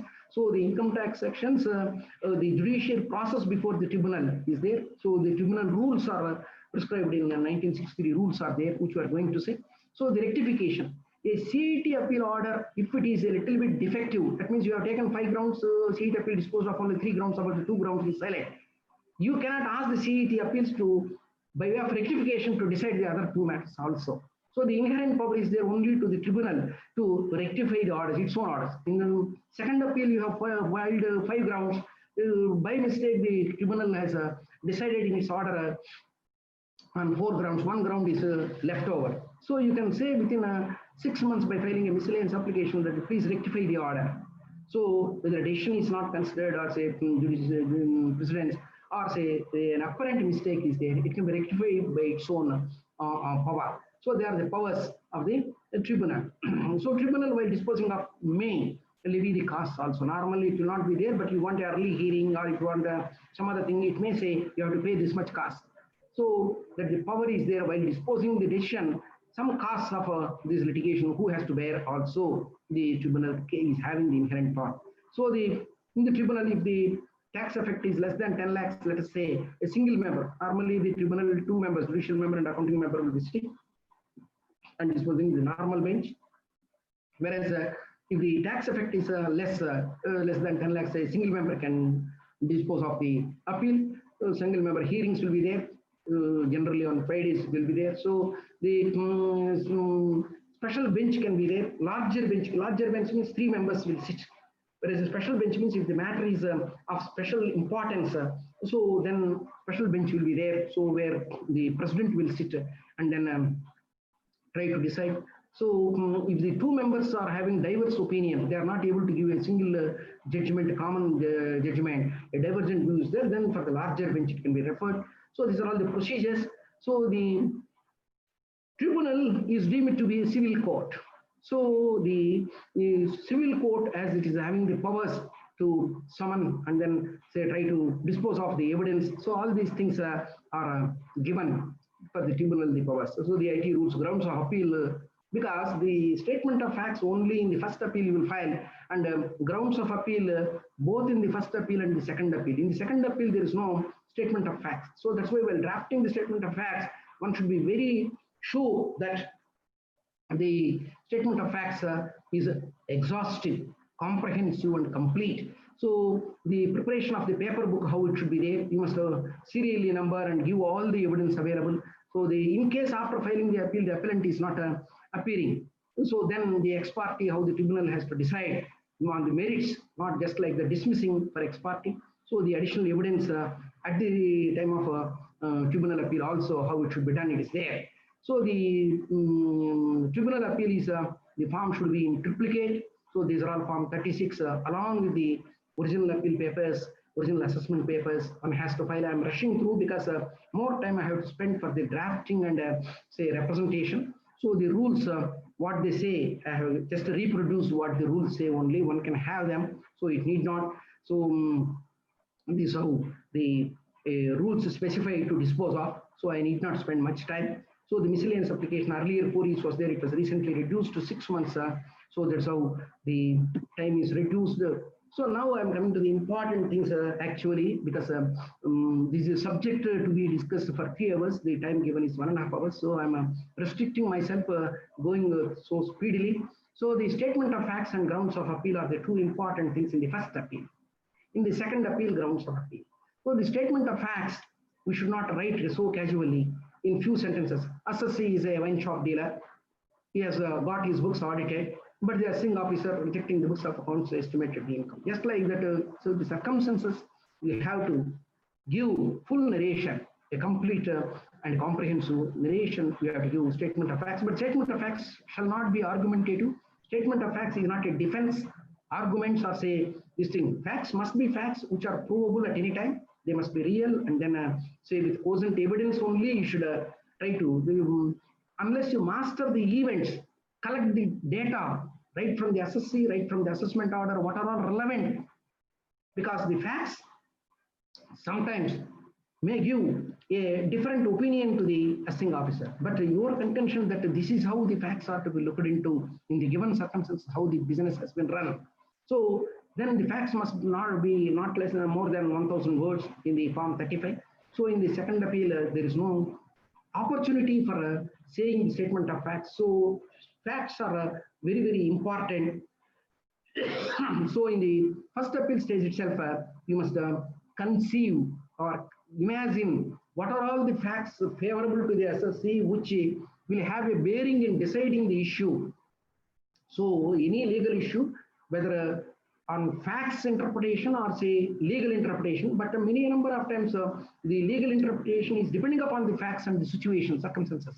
So those circumstances you must narrate, which are the actual facts. So only grounds of a statement of facts, this is how it should be done. So this same should be comprehensive and complete. There should be, it should be used as an opportunity to bring additional facts also on record. If originally before the AO you could not narrate them, or even if a narrated filed the evidence, the assessing officer has not considered all these facts, what the chronological event, where AO, how many notices is given, how you have responded, how the evidence you have filed, he has not considered, or say he is considered but understood in a different way for various reasons. So the factual mistakes, the assessee would have done some mistakes and give a different nomenclature for an expenditure. So based on the assessee's mistake, the assessing officer simply says, you yourself have given a different nomenclature. I am now disallowing. No, it's not a, say for example, a fine, it need not be an illegal expenditure. So the allowability of the expenditure, different how to correct these facts. What are the facts? What is the evidence? So you must take the opportunity to present your case. So based on the principles of naturalness, for example, the assessing officer collected some evidence, but he has not given you the opportunity of cross-examination. So this is based on the principle of naturalness. That should be the first ground. So you must narrate this fact in the statement of facts, and your grounds of appeal, that should be the first ground saying that the assessing officer violated the principles of natural justice because without giving me the opportunity to rebut the material on which he relied upon, he has framed the assessment order, either a banker's statement or a creditor's statement or some third party's evidence or say statement. So these are all the things, if you miss the opportunity, you are not claiming it as the first ground of appeal. That cannot be the ground when you go to the High Court, you say, sir, the assessing officer without giving us. That you should have pleaded in the first appeal stage itself, or in the second appeal itself. Why you are not pleaded? Now you say that some mistake has happened. So one should be thorough with the facts of the case, go through the assessment order again and again, read the assessment order to form an opinion, what is the basis, and for each argument put forth by the assessing officer, the contentions of the assessing officer, you must rebut.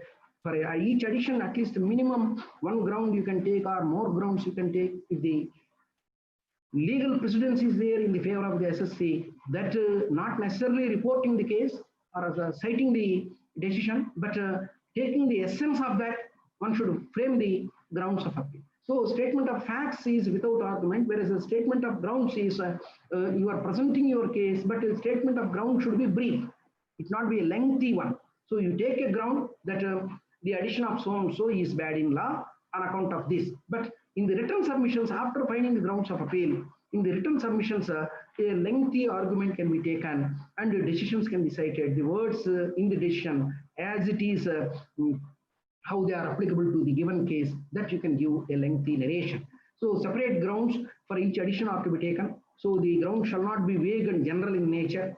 So not accusing the assessing officer because he is a judicial officer, was a judicial officer. So the in different circumstances officer would have arrived to the decision like that. So you must contest most humbly, most gently, and then drafting of the grounds of appeal shall be in such a way that you are putting forth your evidence. So the alternate pleas also. For example, the revenue expenditure, repairs and maintenance were claimed. The assessing officer disallowed it. But the alternate ground is if not the revenue expenditure, it should have been treated as a capital expenditure and added as cost to the asset under 143(1).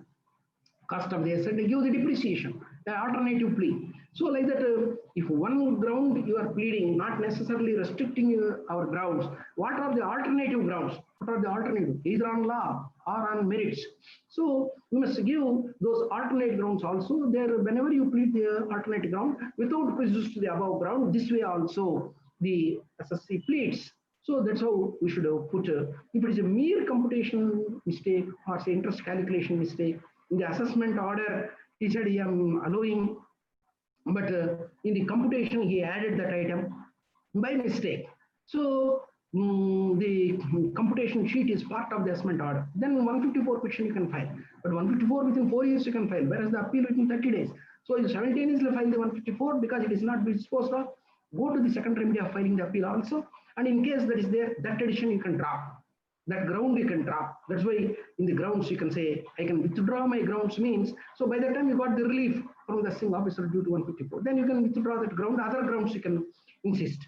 So the legal grounds and the points of merit also shall be taken. A last ground should be always, as I said, for more convenience, to prior to add amend order, because a new decision may come during the stage of hearing. So if you want view and then try to arrive, so this new ground you must be capable of filing as additional ground. So for that the Act has given the power to admit, but it should be on the sound footing on the principles of reasonableness and justice. So this is how grounds of appeal have to be done. So now I will take the practical cases. So different practical cases, it is more important. For example, in the demonetization case, all the regular sales are added, the money deposited in the bank. I don't believe the money deposited is the sales. So the assessee maintained the books of accounts, tax audit has been done. Books are produced during the assessment, but the sales are added 100% to the returned income. Simply only one addition. One addition is nothing but the money deposited in the bank during the total demonetization period. Sometimes most of the money that is deposited maybe on November 10th of 2016. So a number of decisions are there which say that sales merely they are higher than the normal sales. Maybe due to different circumstances, it is the reality that during the demonetization period, several people have gone to bank and paid the loan without bank asking. Earlier, bank was asking, they never paid. Now the bank never gave the notice, but immediately total loan is cleared with the SBLs. So it is the reality. So the sales are denied, the purchase are not relied upon. So in many of the cases, the assessments, the purchase are not relied. See, the assessing officer's plea will be, give me the name and address of the buyer, then I will rely upon the sales. Is it possible that in a provision shop, in a cloth shop, retail? So if it is a wholesale, definitely he can give. In a retail business, how can he give the names and addresses of the buyers? It's not possible to, just because names or address is not given, I will not rely on the sales. The whole issue from 1718 assessment year, now the present situation is, earlier Income Tax Act only 30% was the maximum. After demonetization, the amendment, Finance Act 2 amendment in 2016, as 115 BBE covering 68, 69 ABCD, the 75% tax and then 10% penalty has come. So the assessing officer's fascination is only to bring something suspicious into the realm of the 68, 69 ABCD, which are covered by 115 BBE, thereby higher tax can be levied. So the law is not that simple to say that anything officer disbelieves, it can go on, because merely on suspicion, the assessments cannot be based on. For that, the officers normally give the plea that go to that Swarnodaya Supreme Court case of 1975, or you go to that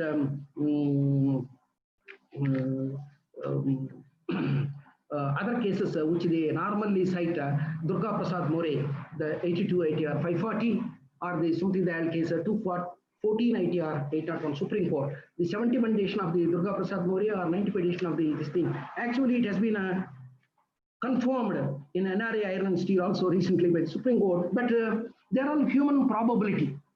So there, the assessee, what a normal assessee, a prudent assessee can preserve, maintain, and produce.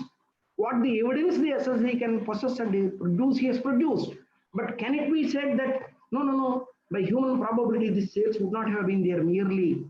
It's not the law. The SSC has produced what all he can as a normal businessman, and still the assessing officer. Normally, what it happens, if the sales you deny, corresponding purchase also you should deny. I have produced the purchases. Jewelry merchant has produced all his purchases from identified sources, already suffered much before the demand of his purchases out of my stock. I am maintaining a stock register. I sold what is available. Merely because I could not give the names and address of the sales, the total amount of sales to the returned income adding, is it justified? No, number of decisions have come. So similarly, the purchases in several businesses, agricultural produce purchase, for example, a plastics manufacturing man, 50% of his purchase may be from the recycle. For the sake of recycling, the rag pickers will collect the plastic bottles. They will give that. By making them into pieces pulp, he will mix with the 50% recycling material, 50% original material, he produce the plastic. Can he give the names and address of those suppliers? Because the practical business circumstances. So merely because he is not able to give the names of the purchases, can he, because sales are proved.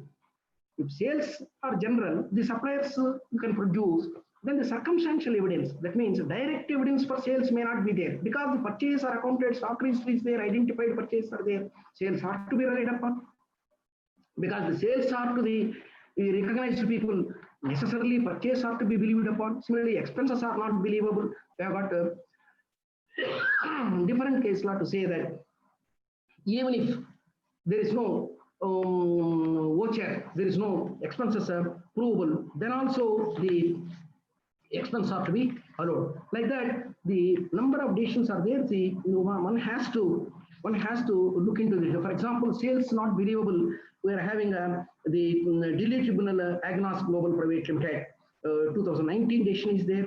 Earlier also the Puja Jewelers decision is there 2018. Similarly, Vishal Exports decision is there for the Gujarat High Court. So these are all the for sales this thing. Similarly, for the purchases which cannot be believed, if the assessing officer says we are having the Bombay High Court decision, Puja Paper Trading Company, this thing is there, 264 taxman, 260 Bombay High Court decision is there.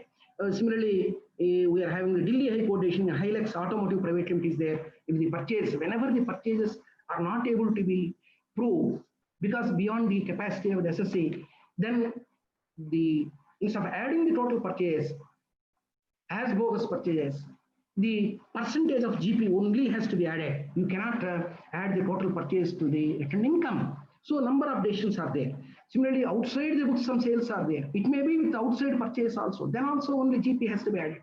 So the alternate plea one has to take in the grounds of appeal. So what cannot be proved if still the department is insisting. What is the alternate ground? The assessing officer takes 100% because of the new 158 BB. So one should have the case law and then the analyzing the practical situation. What alternate grounds you can take and what are the decisions? What are the conditions to be satisfied? One has to see. So this is how the things are there. For example, the expenses are not able to be proved. Then also you can rely upon these things. The reasonableness. That's why we are having the books rejection.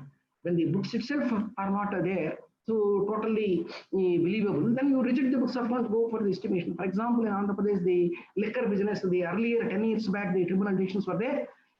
Purchase are 100% from the government, but sales at what rate you have sold, you cannot prove the sales. Then go by the 5% on the purchases, total purchase of the year. That is what the tribunal decision was there. After that, in the past 2-3 years, the tribunal decisions in the case of wine shops, because the government has come down with the MRP rate for all the liquors, though people purchase from the government, purchase are 100% genuine, but the sales cannot be more than 6%. There is MRP rate. So then the government itself fixed the margin between the purchase price and the MRP price 6%. Then how can there be 5%? So the tribunal has reconsidered and gave a number of decisions saying that only 3% shall be added as income. So the facts and circumstances also will change from year to year. The circumstances under which the business is operated, one must master the facts and then present the logical argument that even if you reject the books of accounts, this is the probable income. Based on that, the merits of the case, you should argue. Similarly, Normally, whenever a 133A takes place in a business premises, closing stock discrepancy will be there. 100% verifying will be very rare. There may be 2% difference, 5% difference. So because of the difference, say, shall we say that the tendency of the officers will be based on the survey report that any excess stock add 100%, it is undisclosed investment 69. Because the wording difference in the Income Tax Act, unaccounted income is or unexplained income is not equal to unexplained source of income. Unexplained source of income only can come into 68, 69 unexplained investment. So the businessman having the discrepancy, as if he has brought the black money and invested in this thing, is not that big. So from the business income only, something might be missing. So that's why stock has come down or stock has gone up. It may be the mistake. So then under the business head, instead of adding, under this 68 headless income, they come in the other source, but not under the source head, but the other income, they come 68, 69. So thereby 115 BB attracted and higher tax rate. So we must be capable of saying that the SSC is a genuine SSC, his track record is genuine, but the clothing stock taking what in a cloth shop, retail cloth shop, it will take 3 to 5 days to take the clothing stock completely. They come in the morning, within few hours, somehow or other convince the SSC also tend to say that yes, the stock verification is there, I agree. What is it? In 3 hours, you complete the clothing stock and then say discrepancy is there. Please accept under 69 pay 75% plus 10%. So is it the correct way? So you should present the case to in the first appeal or second appeal, taking all the catena of judgments in favor of the SSC. So that's how to claim, say for example, assessment under section 148. So the notice under section 148, the assessment is under section 147 for the income escape. As I have already said, the GK and drive shaft 259 ITR 19, the Supreme Court of the 2003, that is the giving. Though in the Income Tax Act, there is no section to give the opportunity for objecting to the notice of 148, asking for the reasons, and the officer is bound to give the reasons. This emanates from the Supreme Court of GK and drive shafts of 2003. So if the officer refuses to give, or the officer gives, but it is not the reason, because the 147, to issue 148, we must satisfy the section and proviso of the 147, which says the assessing officer must have reason to believe that the income has escaped. What is income escape is explained in same 147. But in spite of it, the reason to believe is not equal to reason to suspect. What is reason to believe, reason to suspect? The law is actually, the time is short, but the difference between a civil case and a criminal case. In a criminal case, the prosecutor accuses the accused that you have committed a crime. So the prosecution has to prove that conclusively, not by suspicion. However grave the suspicion may be, it cannot conclude, the judge cannot give the punishment to the accused, because on high suspicion, you are only the probable person who would have made the crime. No. So it is the burden of the prosecution to prove conclusively that the crime has been done by the accused. Not a doubtful 50% evidence, 25% probability, human probability, or say high suspicion. These things cannot in the criminal. So it is the burden of the prosecution to prove conclusively. Whereas in the civil case, in both the cases, the Indian Evidence Act is a central act applicable both for civil and criminal law. In a civil case, it is the person who makes the assertive statement has to prove. So the income tax assessment, the SSC made the statement, SSC's burden is to prove. But the burden to prove is not equal to onus to prove. Burden to prove is the burden of the SSC. Once the SSC discharges his burden, then the onus shifts to assessing officer. So the first step is the SSC has to prove that his sales are genuine, purchase by circumstantial evidence, though not the direct evidence, indirect evidence. Once the SSC discharges his duty, the burden of proof, then the onus shifts to the assessing officer who is saying that they are not genuine.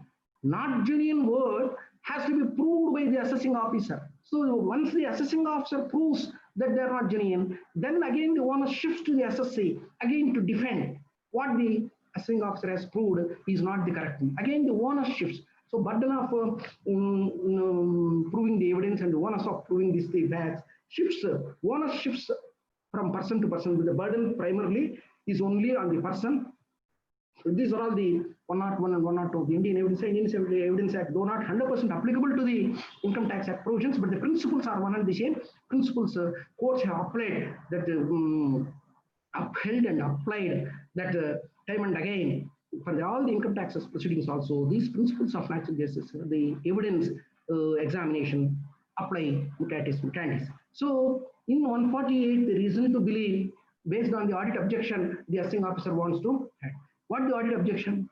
If you ask on the Right to Information Act, the total record, the assessing officer, when the audit people, scrutiny has been completed, audit people have raised an objection. Audit people, once they give a draft audit objection, the assessing officer defended saying, no, assessee has discharged his duty. I believe that there is no income escapement, no question of reopening. He has given it. The audit people will give to the higher authority, commissioner, the report. But the commissioner also calls for the report. Then also the assessing officer said, no, sir, it is a genuine thing, no necessity to reopen. Then commissioner, in my view, it has to be reopened, please reopen.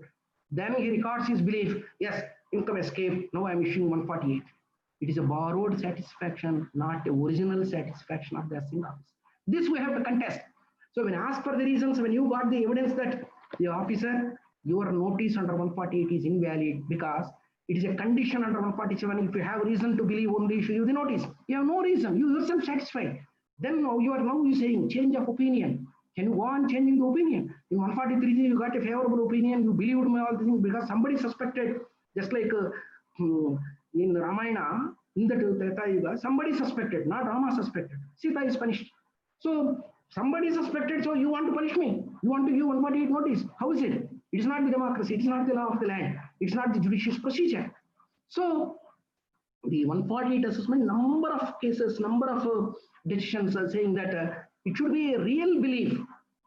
It's not your suspicion. So reason to believe is not equal to reason to suspicion. So for example, 2019 decision of the Vizag Tribunal, which is our own tribunal, the ITO versus Alapati Kasi Subramanya, 2019 decision of the Vizag Tribunal, which says that if you are not giving the reasons to believe, then the assessment is null and void. The total assessment will become null and void. So that's how we should contest. Your first ground should be the assessment is null and void because he has not satisfied the conditions of 148. So the assessment is null and void. We should contest. So we should know that these are all the fundamental rights. These are all the, in the assessment stage itself, we should do all these things. So the claim exemptions, as I said. So the assessee might not be able to know the exemptions available in the income tax. It is the duty of the assessing officer to give the exemptions. The exemptions are not given. The deductions are not given. So you must claim them. So the liberal view, for example, if you go to section 54F decisions, the number of decisions, those section 54 and 54F say, they are all the exemptions in the capital gains charging, 45 section capital gains charging section. If the case of individual HUF in the country, housing is a very big problem. If the assessee to avoid income tax, if he invests his capital gains in the construction of a residential house, in the purchase of a residence, what is meant by construction? The advance given, the agreement entered into with an apartment, is it the construction agreement? Because the time period construction 3 years and purchase 2 years. So the construction, the house should have been completed. So is it a house should be completed? Not necessary. It is the developer or the builder has taken abnormal time. Doesn't mean the exemption shall be denied. So in 54F, number of liberal interpretations that assessee invested not only in his name, in his wife's name, follow him. Assessee invested along with his son's name. No, you cannot give. So only in the wife's name you can give. So the liberal interpretation of 54, say for example, assessee got the long-term capital gains, he died.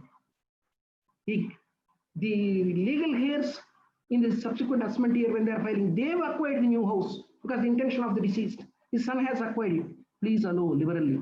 Though the section says assessee should acquire the house. His son acquired it. Please allow. So whereas when he is alive, if he keeps in son's name, it is not allowed. Where the assessee died, the son's name is acquired because the circumstances are liberal view. So don't go by the spirit in the letter of the section. So when you are giving the exemptions, exemption sections have to be interpreted the time within which, before the filing of the return due date, if you are satisfied these conditions, no necessity of further depositing money.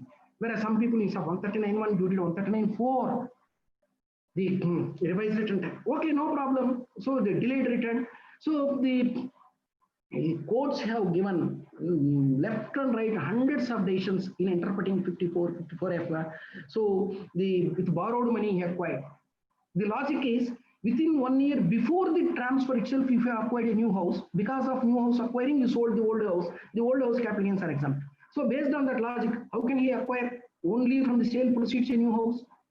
So the borrowed money, even if new house is acquired, give the exemption. Now, similarly, is it a total house or a part of a house? Because part of a house you have acquired along with somebody. So to the extent you acquired part of the house also is allowable. So like that, the liberal interpretation of these things are how to claim in the appeals. So we must have the total view, which section it is there, where the court's view is there. So this is how you have to take, and then say, for example, I will give 2, 3 examples of the exceptional nature. For example, a person in Vijayawada, after practicing for 50 years, died due to COVID. He is having only one daughter who is married and a housewife. She sold the goodwill of the firm, which the father as a proprietor was having. In their own office, one new CA has come out recently.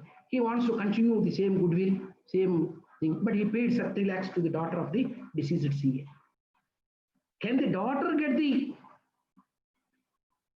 54 exemption? Because the capital gain should be under the long term, then the long term capital gain is invested. If it is a sale of house 54, if it is a sale of other than the house 54F, under 54F the daughter invests. So can he get that?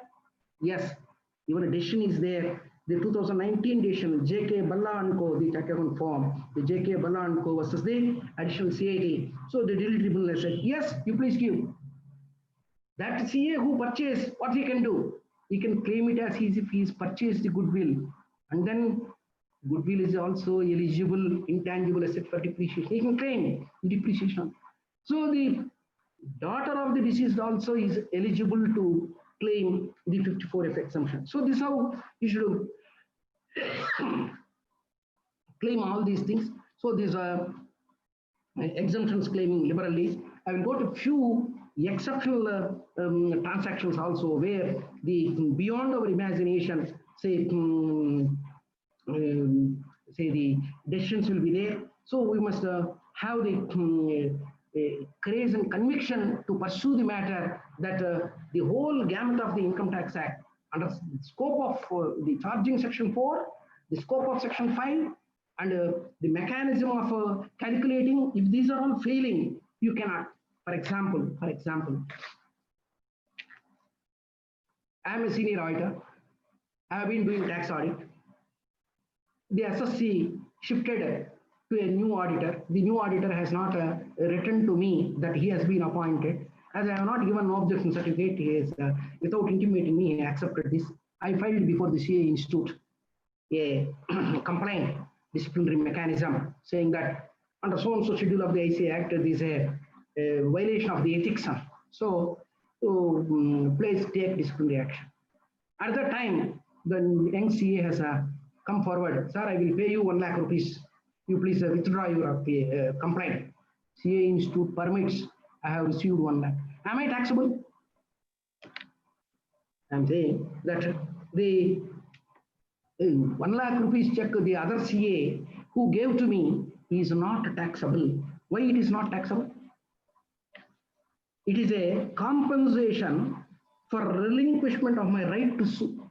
So, a defamation case, somebody scolded somebody.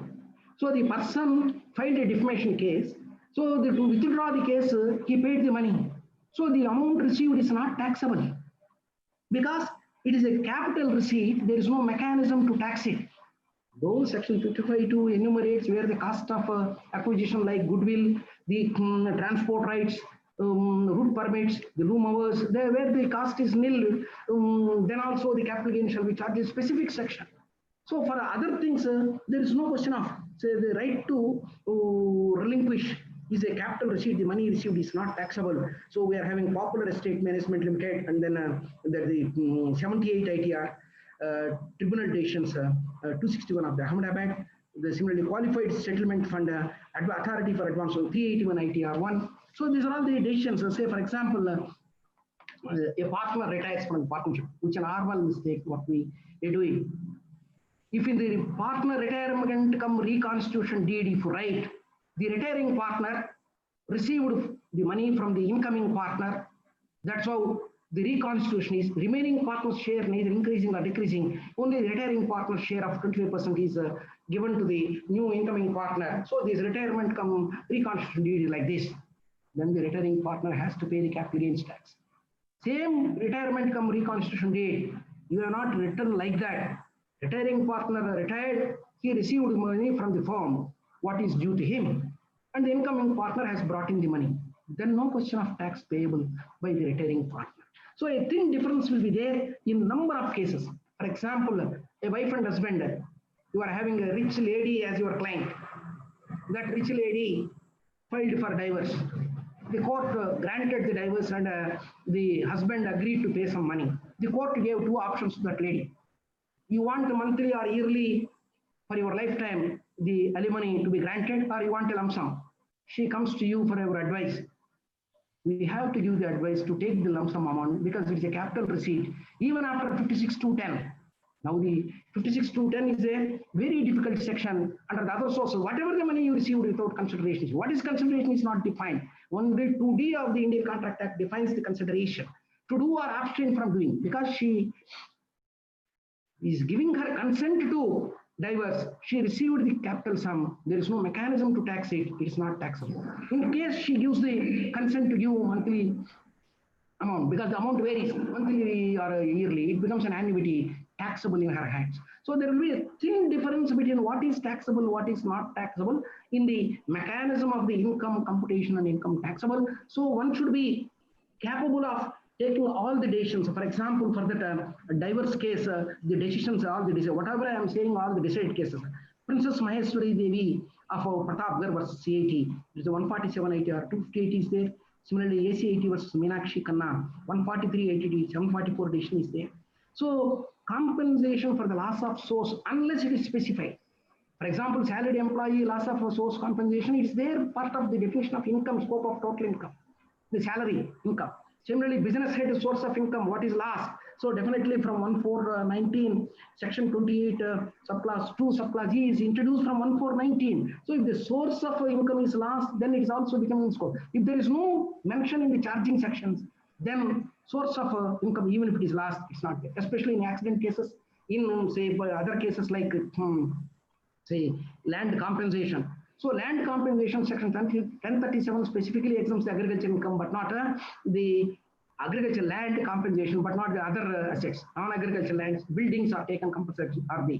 So only by CBTD circular number 36 of 2016, the REFCLAR Act, new act, any compensation, because 96 of that act says any compensation amount, any amount paid under this new Land Acquisition Act is not liable for income tax. The Income Tax Act, there is no section. So because the other act has come into promulgation, so the CBTD has issued a circular number 36 of 2016. Because of that, it is not taxable. Like this number of things. Sir. Yes, sir, I am trying to complete, sir. So the bell has come. So ultimately, the principles of precedence like ratio decidendi. So that means the essence of the decision applicable to me, you must say.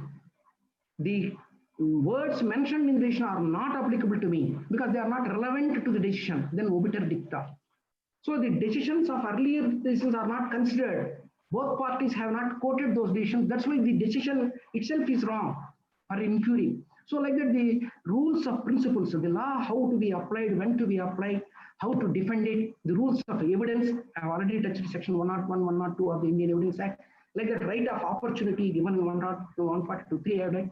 So last but one, my slide. So the right of cross-examination, I have already touched. What is the direct evidence, indirect evidence for purchase, sales, I have shown. Sales you are not able to prove, but you prove the purchase.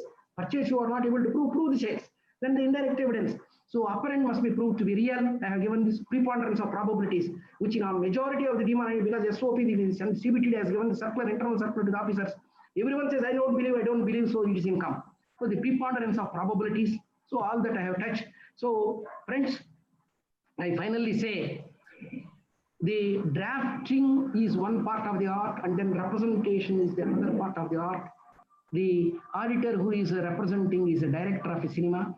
The assessee is the producer. The producer may be a rich man. The director may be a very senior director. The audience, the jury may ultimately make the cinema a flop. Or a small budget cinema, a new director, young director, Rangasthala cinema in Telugu.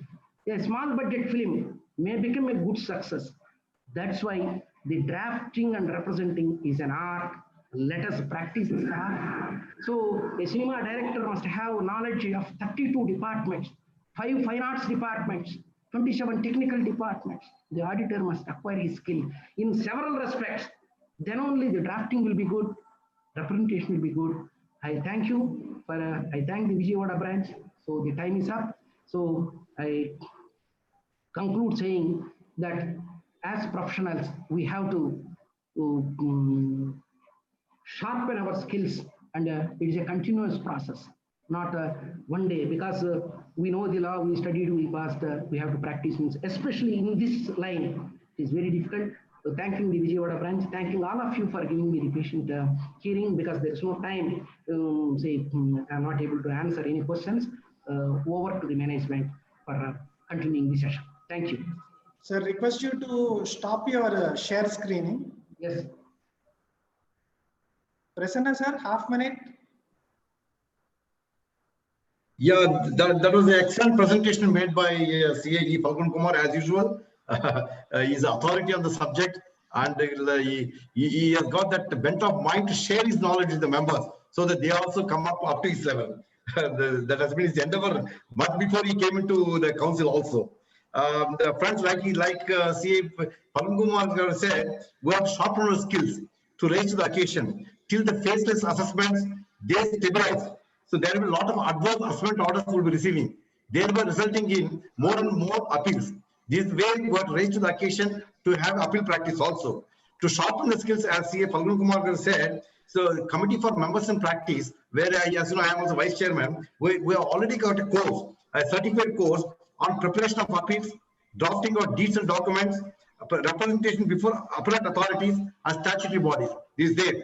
This is under revision now. Once the revision is over, to in tune in line with the phases assessment and e-appeal procedures, I think it will relaunch once again. I request all of you to join this course and get benefit out of that. Already we have learned a lot from CA Falgun Kumar, and we are going to learn some more from CA Pramod Jain also. But still, this course also will be a comprehensive course.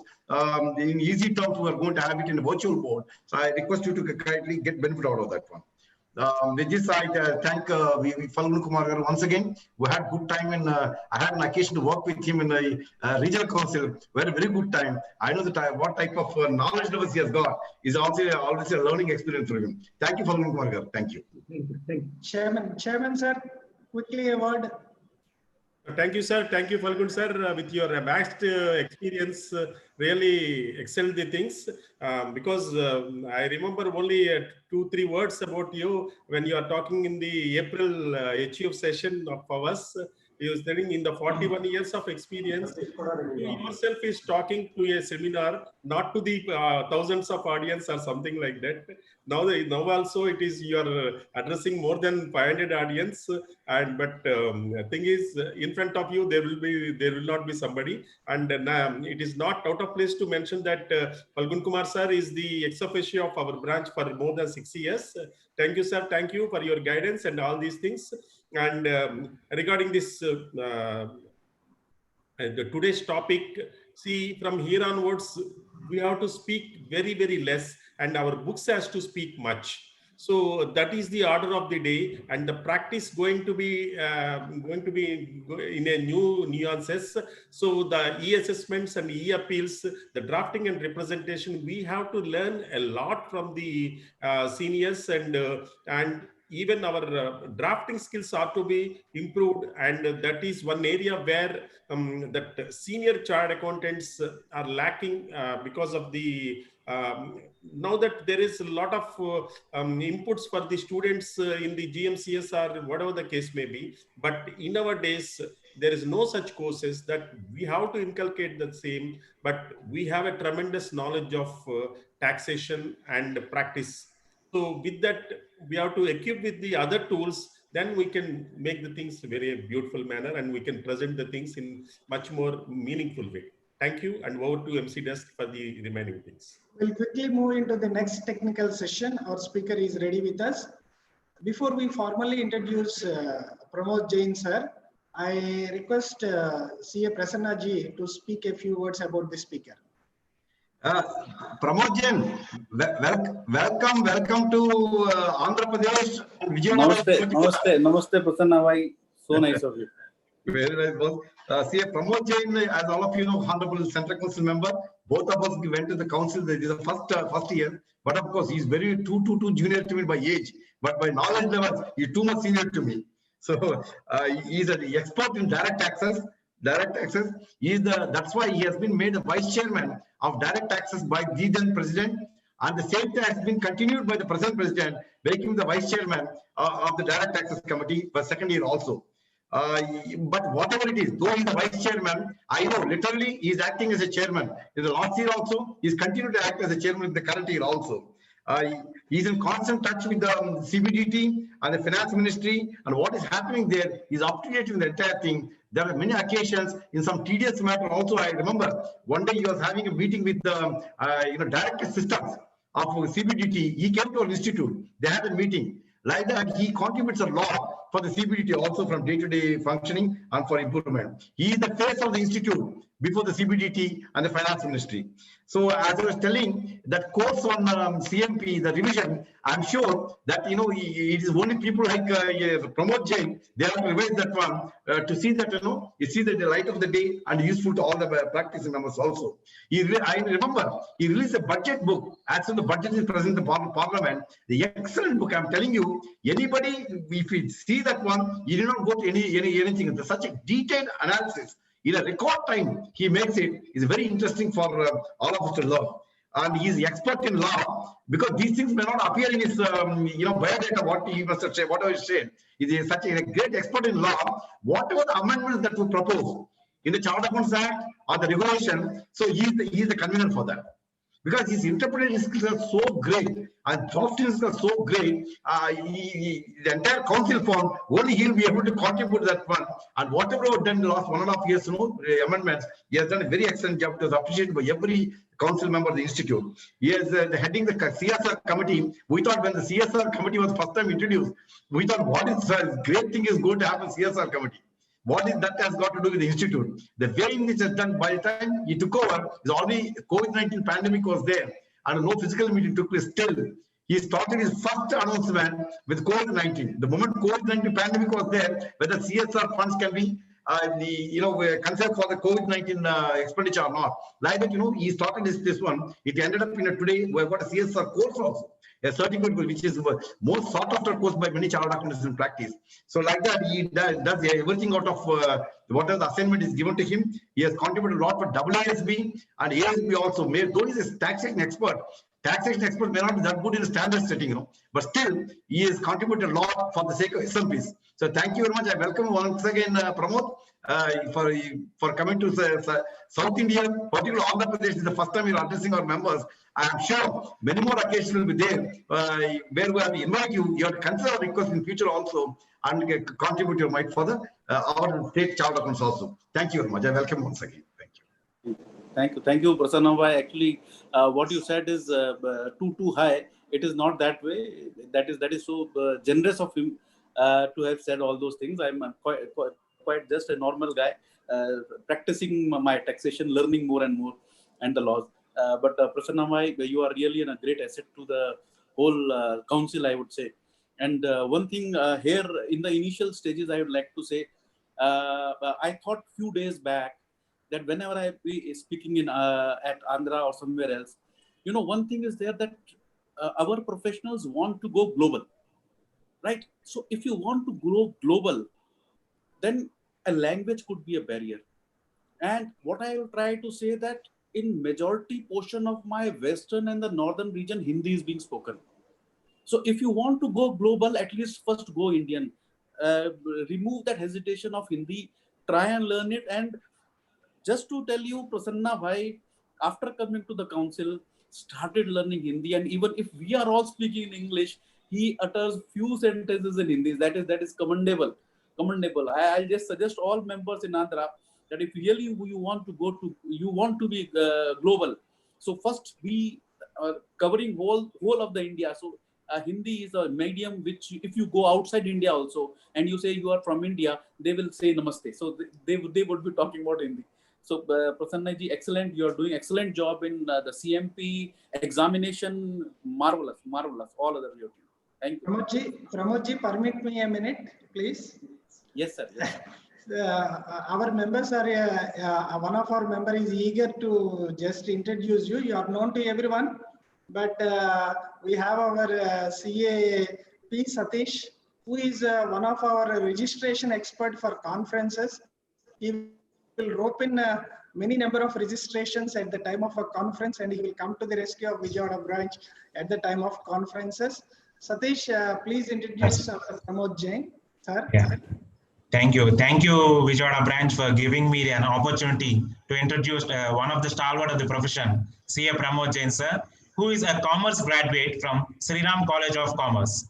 He is a fellow member of the Institute of Chartered Accountants of India, a fellow member of the Institute of Company Secretaries of India, and a fellow member of Institute of Cost Accountants of India. And apart from that, he is a Bachelor of Law, a qualified DISA from ICI. He is a member of All India Management Association, MEMA, and also an insolvency professionals.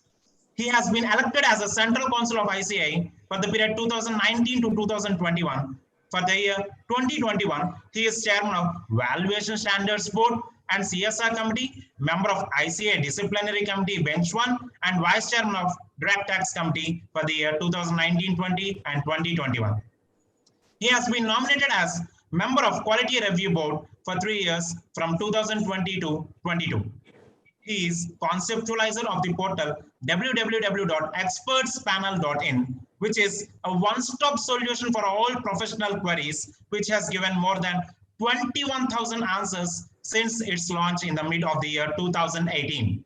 He has delivered more than 1,000 lectures and articles on various topics of income tax, corporate laws, LLP, audits, PR review, quality review, etc. at more than 150 forums throughout the country. He has a vast practical experience in taxation, audit, corporate laws field, and has been given consultancy to various corporate and non-corporate entities on taxation matters.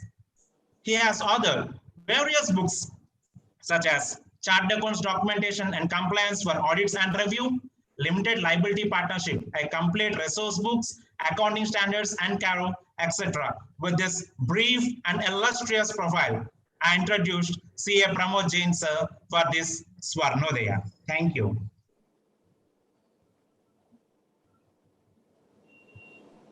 Over to you, sir.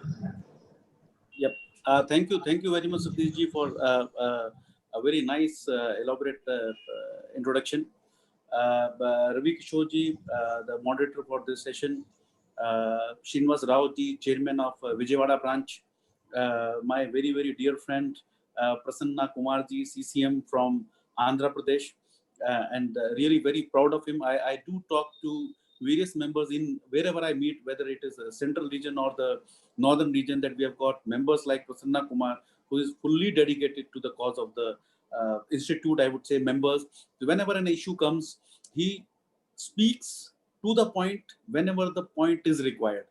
He doesn't speak unnecessary. So that is that is an excellent thing, Prasanna bhai. And really everyone enjoys when you speak a few lines in Hindi. And my elder colleague and the co-speaker Falgunji, who very elaborately discussed about the appeals. And yes, what I talk about, having a session appeal before an assessment is again very important. Why so? Because now, if you don't do the assessment right, You will have to go for the appeal and what is required in the appeal. If you take care of that during the assessment time, then there would be cases very less in the appeal. And even if the additions are made in spite of giving all the documents and details which Falguna sir discussed with all of you. If you have not given at the assessment stage, then there would be an issue. But if you have given at the assessment stage, that would be very, very helpful at the appellate stage. So all those points have been very detailed covered by Falguna sir. Please allow me to share my PPT. I'll be sharing my PPT so that I can discuss about the topic which has been assigned to me, that is my faceless assessment. So please Sir, I'm allow. afraid you have the permission. No, it is coming. It is not coming, the screen sharing. It is photos. Just a minute, sir. Chairman, sir, please make Pramod ji as a co-host. Already made, sir. No, it is. No. Now you can share, sir. Okay. Okay. No, it is still not coming. Shall I make host? Yeah, make him host, sir. Make him host. No issue. Chairman, sir, make him host. Yes, sir. Sir, Pramod ji, Yes, once try now, sir. You will get it. Still not coming.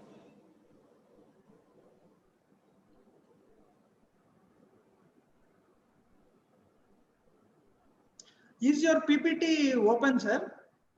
Yeah, it is open, but I have, you have made me host, but it is not, the screen is not showing out here. At the bottom of your screen, you have something, a share screen button. No, shares content is there, but it is showing this photos, iCloud Drive, drop down, Microsoft, Google Drive, box, website URL. This is Zoom only, na? Yes, sir. Yeah, Zoom, sir. Zoom, we have done many. I don't know why it is not showing the screen share. Will you permit me to run your PPT? Can you share it in the chat box? I will run the PPT for you if required. I'll try and log in again for within a second. That's right? better. That would be better.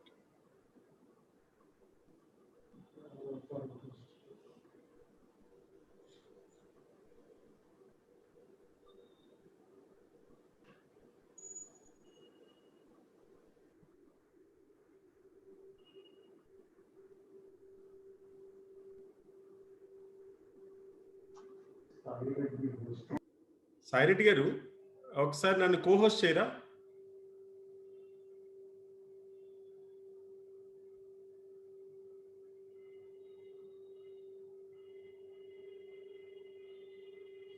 Thank you sir. Pramod Jain co-host చేయండి. ఆయన చేయలేడు. Co-host చేయండి. First try for co-host.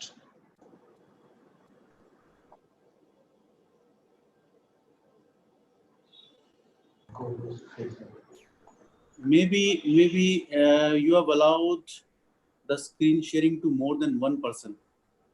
No, sir. Sir, please hold on, sir. Please hold on, sir. We will check. Yesterday we made. It is no, sir. One participant can share at a time, sir. So I suppose my past speaker, it was allowed to him. So Yes, if that is amended. Yes, sir. Falgun sir was able to share. He was not even a host, but he was in the co-host status. He could do that. Maybe if you can share your PPT, we will be able to run it for you. Is it possible, sir? Sir, How to share? Because I'm on an iPad. Now please check, sir. Now please check. Try to share.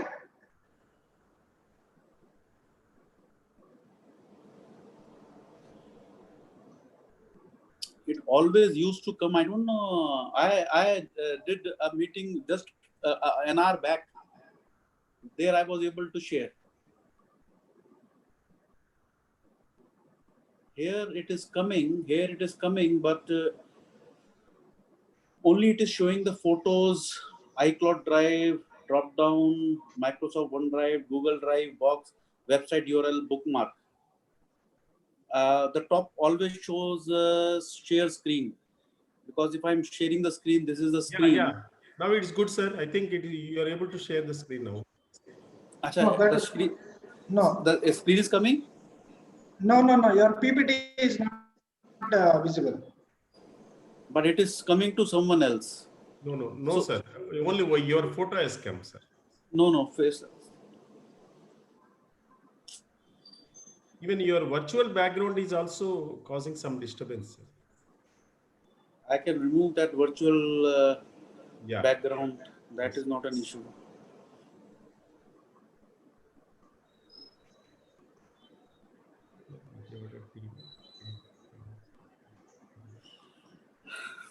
Ravikishore garu, any desk తీసుకుంటారా ఒకసారి ఏమన్నా? Not a question of any desk. If sir, because sir is on iPad, I think. But iPad, I have been doing so many presentations day in day out. Day in day out on screen sharing. I have been doing. I did a few hours back also. Yes, sir. Maybe the past speaker, if you change him to a normal other than the co-host, maybe it would work. I don't know. Past speaker.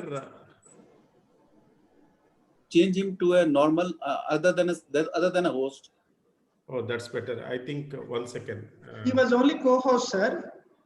So if I am also a co-host, but I'm a host. So you can do that, sir. You can Pramod ji, you can change the status because you are the host. In the participants, search for Falgun. Click on more.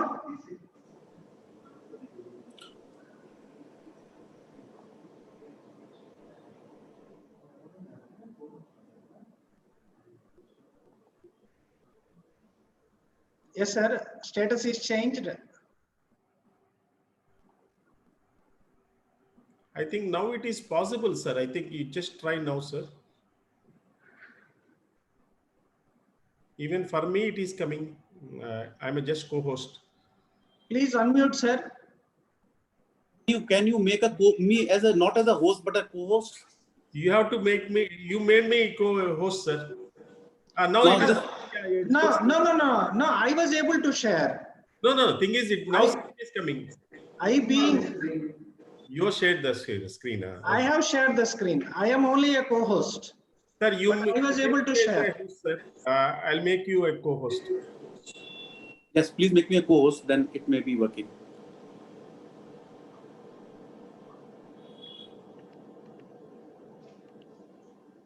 Pramod Jain, sir.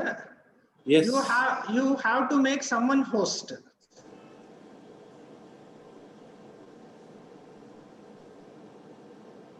You change the status, go to your name, click on more, and make someone else as host. Let's say make our chairman as host.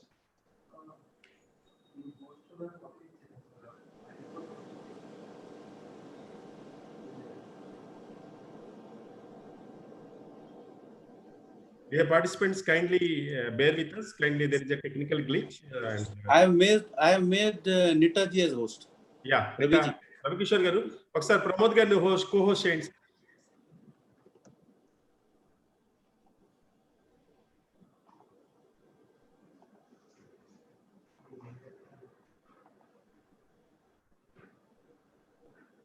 Yeah. Status change. Try now, sir. I don't know why today it is not coming screen share. This is ridiculous. Otherwise, host can share. Of course, he can share. Yeah, you please paste the file in the chat box, sir. Or maybe you can mail it privately to the Vijayawada branch. I'll pick it up. Or shall I give the mail in the chat box, sir?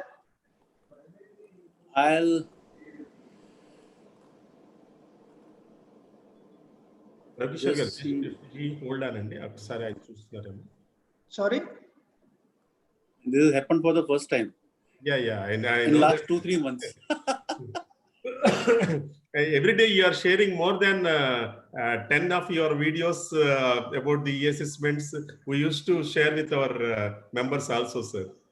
Yes, I don't know what has happened right now. It always happens. Is In the middle share screen, that arrow mark, you click it, sir. Arrow mark.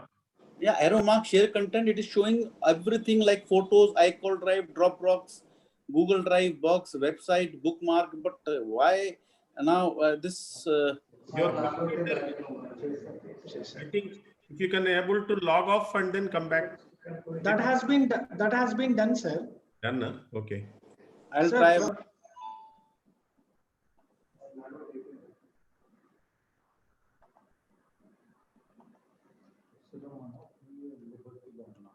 Multiple participants can share in the anyone can share in the security కూడా లేదు. All participants to share లో ఉన్నాం.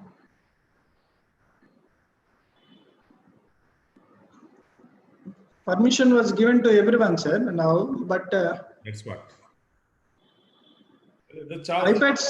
iPads will have some issues at time, but let's hope it will be resolved.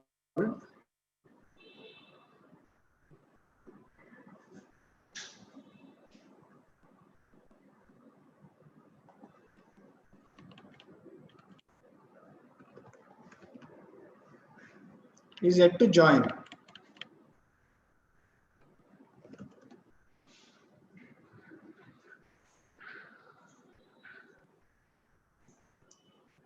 Prasanna ji, in the meantime, you may enlighten the members about the current happenings at the committee for members in practice, or what we should do to think about the future. Should be alone dependent on the bank audit only in the future also? Should we go for other avenues? Can you throw some light on that before Pramod ji join? Sir, unmute, sir. You please unmute, sir. కాదు ఆయన కుదరలేదు లేదు you have to give a permission. Okay. Pramod గారు వచ్చారు చూడండి. Yeah, Pramod ji is back.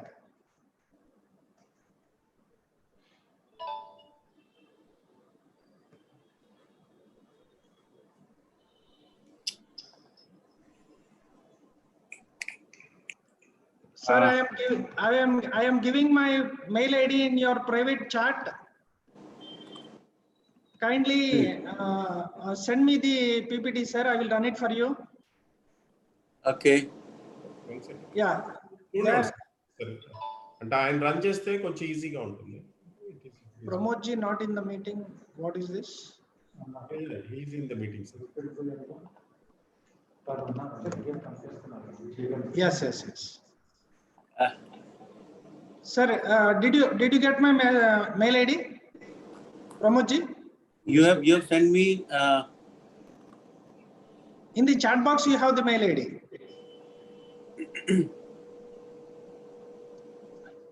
Did you get it, sir? Yes. I'm sending you from an email.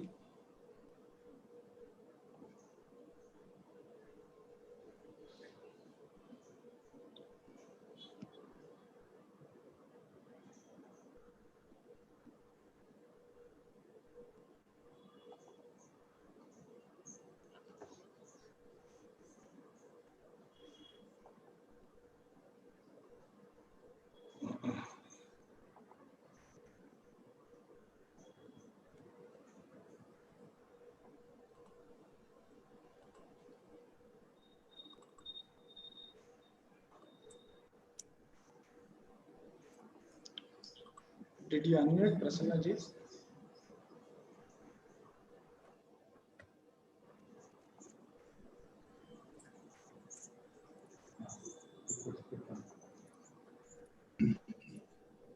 Sir, Prasanna ji? Yeah, I think now audible. Is it? Yes. Yes, Please sir. go on, sir. You're audible, sir. Yeah. Yeah, I so have mailed there's you now. one. I have mailed you now. Sir, I am checking for it. In the meantime, Prasanna sir will address. When I am Yes. ready, I will alert him. No. I request Pramod to go ahead. Let Pramod Okay, I'll go. start. Yeah. I'll start. Sorry friends for this all technical glitch. I really don't know what has happened for the first time. So sorry for keeping you all waiting. When I'm talking about this faceless assessment, it has gone gradually. And if I talk about, yes, it started for the first time in India in 2015, when a pilot project was there, on the basis of which advance button. Is there any advance button? I don't know. Yes, sir. There is an advance button. Where? In the share screen. Share screen. There is no share screen coming at all. Oh, okay. Sir, I will be sharing the screen. Please hold on a minute. I have downloaded. Sure. Just please hold on a minute, sir. No issue. So in 2015, you may continue, sir. In the meantime, I will be. Sure. So in 2015, on the pilot basis, in Delhi and Mumbai, it was started. So it was an optional thing. So it started in 2015. And 2017, if I talk about, e-assessment was made in other cities and the option was given. Option was given either you can go for e-assessment or something like that. And slowly, gradually, in 2018, it was made mandatory in few cities. And in 2019, this e-assessment scheme 2019 was made on 12th of September 2019. And now, which has been amended by the 13th August 13th August 2020, when Honorable Prime Minister sir said that yes, now we are going for a lot of changes, and now it is that same notification has been converted into faceless assessment. Some certain changes made, and just to inform, India is the first country in the world to have e-assessment. The e-filings are there, but having a scrutiny case and assessment on a faceless basis is the first time in the world. And we all, as a chartered accountant, have to ensure that this becomes successful, because we know there could be several elements in the department or otherwise who would want that this should not succeed. But yes, today what we are thinking about, whether we'll be discussing in this session, whether it is beneficial to us or not. So how to go about it? This, if I say, has come from section 143A. Section 143.3A, it talks about that a scheme can be made or not. So a scheme can be made by a notification under this section. Earlier, only section 143.3 assessment could be done under this e-assessment. Last year, in certain cases, we got the e-assessment done. But the issue was that in certain cases, the assessors were not responding. So they could not do the assessment under section 144. So now they have added section 144 also. And now the section says, why to have such a scheme? The purpose is to impart greater efficiency, transparency and accountability by one of the important things, that eliminating the interface between the AO and the assessee. That is one of the very, very important point. The purpose was to eliminate the interface between the AO and the assessee. And second, that optimizing the utilization of resources through specialization. So specialization of whom? Specialization of the department. So optimizing their resources and utilization. Of course, introducing a team-based assessment with a dynamic jurisdiction. So the jurisdiction has been made dynamic. You are sitting in Vijayawada, and your assessment is now not based upon that Vijayawada. It could be done at Hyderabad, it could be done at Delhi or Mumbai or Calcutta. So for that, this section is there, section 143.3A. But there could be certain exceptions. So how to bring that exceptions? That exception has been brought in by section 143.3B, where they said that there could be certain exceptions, modifications, or adaptations. So for that purpose, section 143(3)(b) is there. So how they went ahead?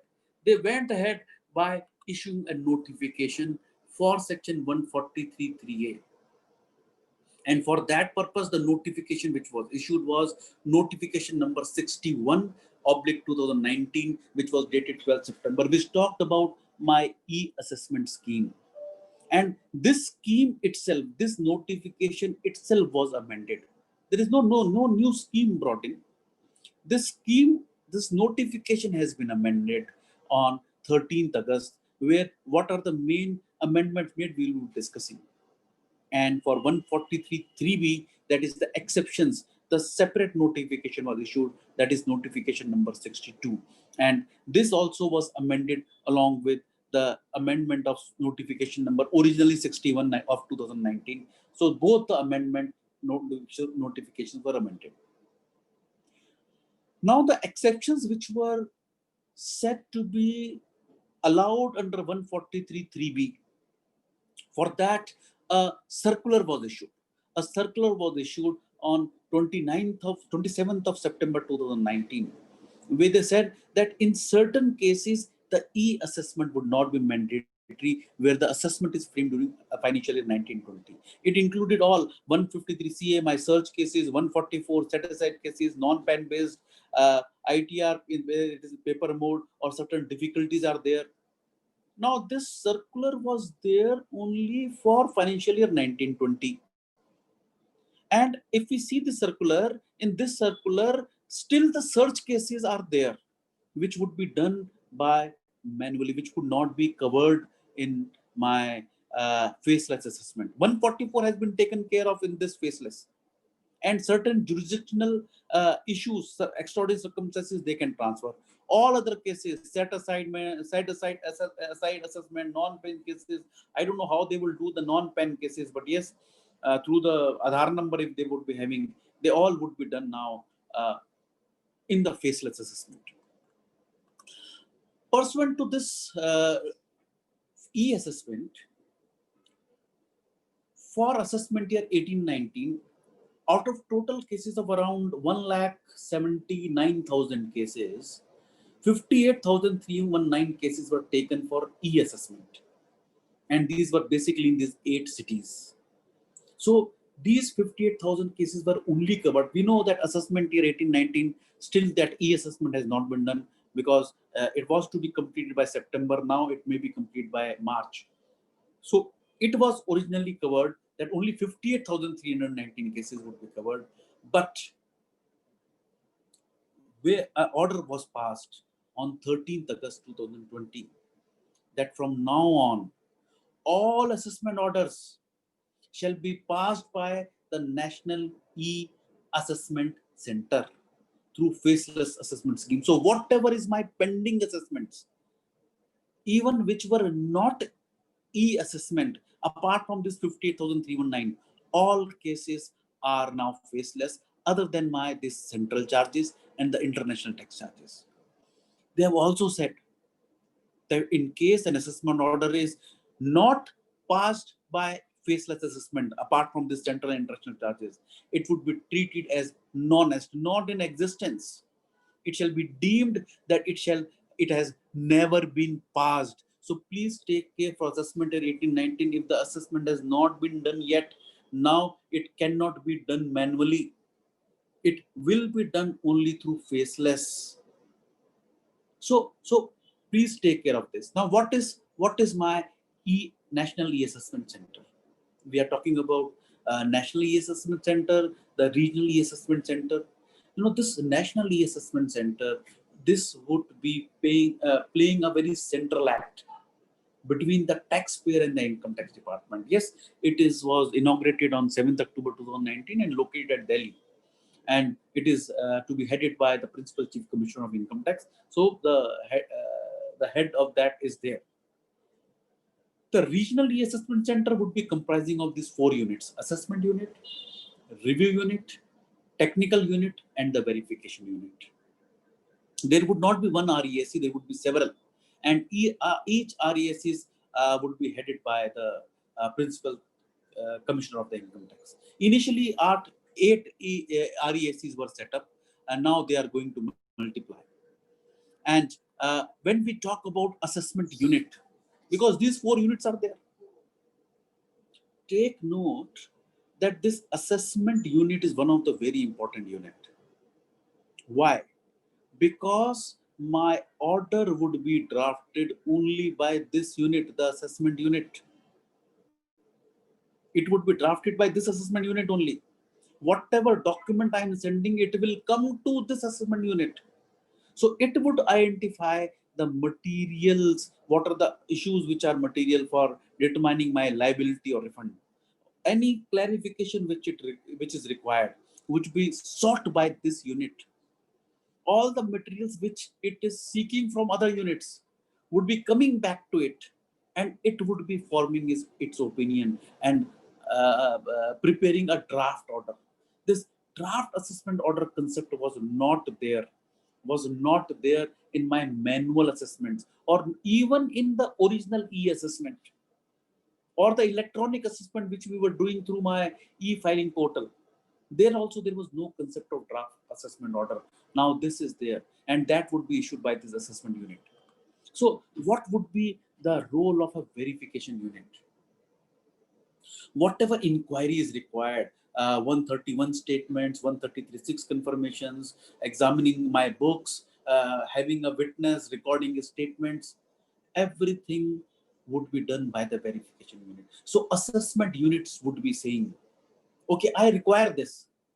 So assessment unit would be saying, I require this verification. So it would be informing the National E-Assessment Center that I want this verification to be done, and that NEAC would be telling this verification unit, okay, you do it. It is not that the assessment unit would be going directly to a verification unit. Assessment unit would coordinate only with the NEAC. And NEAC would be allocating, okay, these verifications are required, let it be done by the verification unit. And if certain technical requirements are there, like it wants some legal opinion, it wants some accounting issues, forensic, or even the valuation RVOs, or now recently introduced the audit 142A, slowly and gradually the transfer pricing issues, data analytics, whatever is there, that would be required from the technical unit. And there is another unit which is called the review unit. This review unit role would be to review the draft assessment order. Whenever there is a draft assessment order, this NEAC would be deciding it. That okay, whether it is to be reviewed by the review unit or not. If it says yes, then it will be sending it to the review unit. The review unit would be then checking whether the relevant material evidences have been brought. Because we have been seeing several assessment orders which are lacking in detail. They're not speaking orders. So what is the point of fact? What is the law? Whether that has been incorporated into this draft order or not? Whether the additions or disallowances which are to be made, that has been discussed in that or not, or just an addition has been made. The investigation circle has said this. This was asked as a query. This was the response. Hence, I am of the belief I am not agreeing. So addition made. So hoping that this would not be done, this would be taken care by the review unit. Another important point by the review unit, which says whether the applicable judicial decisions have been considered and dealt with in the draft order or not. Now here, it would be very important, and I have been suggesting to several income tax authorities wherever I am able to share this presentation, because various income tax authorities are also coming to share that faceless assessment, principal CCITs and others, they are coming. So what I am telling that here is that this review unit should have the decisions not only in favor of the department revenue, but also in favor of the assessee. Because the jurisdictional, my ITAT or High Court, if it has held a matter to be in the favor of the assessee, then the review unit work is not only to see that how the additions are made. It has to give a order in the principle of natural justice that where the assessee is beneficial, that decision should also be there with the review units. It is not the, it should not become a role of the review unit that how the additions can be enhanced. It should be a proper assessment. So that could be a matter if that is brought in. So we are discussing that it should be brought in, but yes, I have to take care that this review unit would be taking care of the judicial decisions also. If I talk about NESC,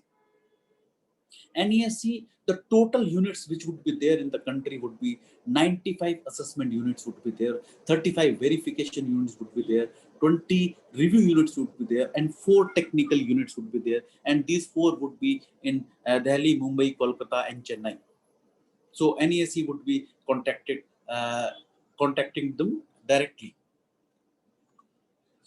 Cases that are covered after the amendment is now where the assessee has furnished his return of income under section 139 or 142(1) or against a notice under section 128(1), and against that a notice under 143(2) has been issued or not.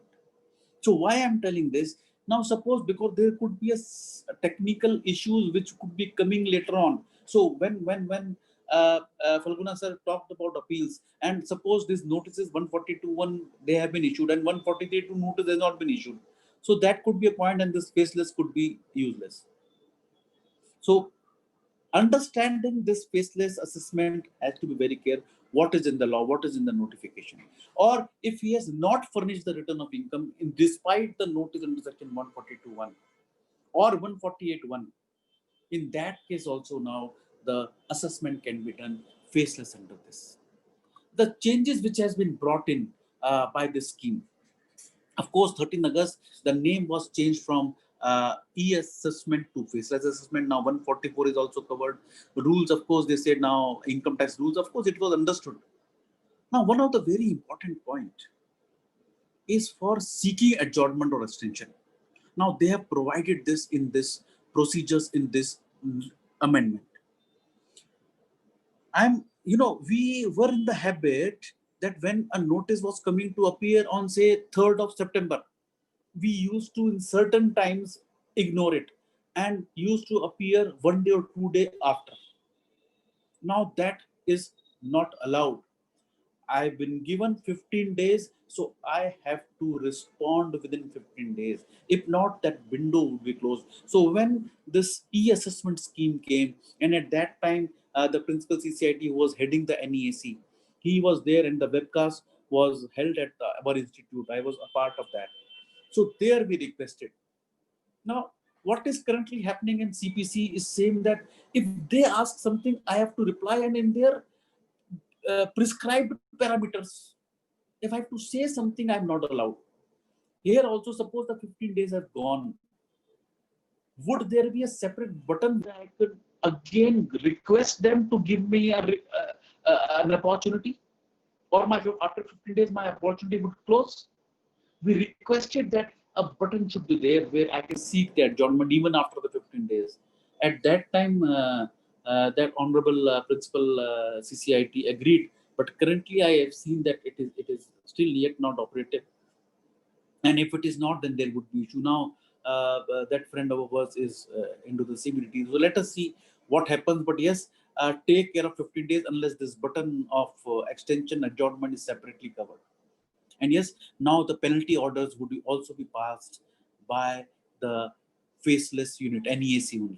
And the power to have the standards, procedures, all are inbuilt there now in this faceless scheme. Faceless scheme. For my verification of my data and other things, apart from DSC now, EVC is also allowed. And the procedure is detailed. And any notice which would be coming, requirement would be coming, that would be through DSC only, the digital signatures only. Now, is a personal hearing allowed? Yes, it would be allowed in certain cases. Where it would be allowed, I'll be discussing at that point. But yes, if the personal hearing would be there, it would be only through a video conferencing or a video telephony, and that would be through my verification unit only. How would the process initiate here? Now, suppose the case is selected for the scrutiny through the computerized system. it will go straight to NEAC. NEAC would then issue the case number and allot that to a specific assessment unit on a random basis using a software. That assessment unit would be considering all the information which is it has, my financials and the ITR, and prepare a notice under section 143.2. It will share that notice under section 143.2 to the NEAC, and NEAC would issue the issuing the notice under section 143.2, and then my assessment process would start. Now, when my assessment process would start, for the assessee, for the AR, one and only thing is there, that is my e-filing website, nothing else. We need not look below that. What is happening, assessee is not required to even think about it. What we are discussing it would be just to understand. For the assessee, for me, currently my e-filing website, Income Tax India e-filing.gov.in is primemost. Only the email or SMS which is coming to me for the notice is that, and my response would be through my e-filing website. Nothing else. I don't need to go below that. Now, for NEAC, to contact the assessee, the only thing would be my e-filing website or the emails and the SMS which are going for the notices, nothing else. Now here, one very, very important point. In my e-filing website, there is a link which talks about my profile. Kindly go and check for each assessee. What is the email ID and mobile number given out there? Please ensure that the email ID and mobile number is only of the assessee and not of any AR. Why I'm saying so? Because how can a professional see that which notices are coming? Suppose, because in the early days of electronic digitization, several of our friends gave their own email IDs, created email IDs and mobile number. So now when the notice is not going to the assessee, how will he come to know? So now we should change it. Let the assessee come to know, because otherwise, if any notice is coming and we are not able to, because in certain cases, we have given the email IDs of our employee who have left now. So we are not using that email ID even, or the phone number. So please go and change that email ID and mobile number and put it of the assessee. Let the assessee come to us. Let the assessee come to us. Now, when that notice is coming through the NEAC, I'll have to fill my response in my e-filing website. That response would be sent by the NEAC to any of the assessment units. Now here the assessment units would be deciding, okay, I have to ask these questions to the assessee, certain questions to a third party, a banker or a valuer or a stockbroker, or I want certain these confirmations, or I want certain valuations to be done. Sir, last slide only. Back slide only. Go back, please. We want to discuss here something, because how it will be going, it is here only. Now, when this assessment unit would be giving it to NEAC, NEAC would be deciding through computerized system, okay, what information I have to ask from the assessee. So it will send a notice to them. Third party, it will send it through directly to the third party, or it would be sending it through the verification. And now this verification unit would not be the verification under the same REAC. Suppose this assessment unit is in Gurgaon. Another verification unit to which the verification would be done could be in Kolkata. And certain verification which is required from the technical unit, it could be in Chennai. So assessment unit is not knowing that to which verification unit the information are to be sought of. Now, when this information would be allayed, again, they would be giving back to NEAC. NEAC would be giving it to the assessment unit. Now, assessment unit here would be issuing a draft assessment order. So when the draft assessment order, and along with whether the addition is to be made or not, and along with that, if any penalties to be initiated or not, it will give it to NEAC. Now, NEAC here, after receiving the draft assessment order, would put that in an automated software, the risk management software, to see whether any ambiguity is there in the order or not. After that, it will decide. It will have three options. First option is that if there is no adjustment, it will issue that draft order as a final order and issue to the assessee. If there is any addition, and that software says, okay, send it to the review unit, then it would be sent to a review unit. Review unit would be seeing all those additions and coming after that whether that additions are appropriate or not, or something more is required or not. So after that, that review unit would be issuing another final draft assessment order. And then NEAC would be seeing, okay, whether the additions which were proposed are dropped or still they are continuing.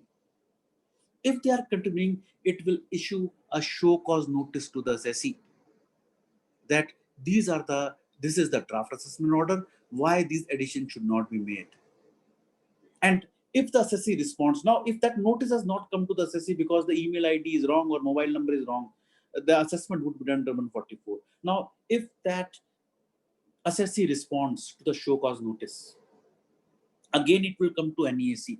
Now here that response would be sent to another assessment unit, not this assessment unit, another assessment unit under different REAC. So they would be considering the response and the show cause notice in the draft order, and then again issuing a draft final assessment order, a final draft assessment order to NEAC. Again, it will go through the same process through that software, and it would be sending it either to the review unit or to the assessee. So if assessee doesn't respond, if suppose my initial notice went and the assessee is not responding, it would intimate to the assessment unit. He is not responding. So he will again make an addition and do an order under section 144. But draft order would be there. That would be again sent to the NEAC. Okay, what is, you are going to do your assessment under section 144. These are the proposed additions. If you are not responding, then it would say, he would be saying to the assessment unit, okay, pass that, finalize it.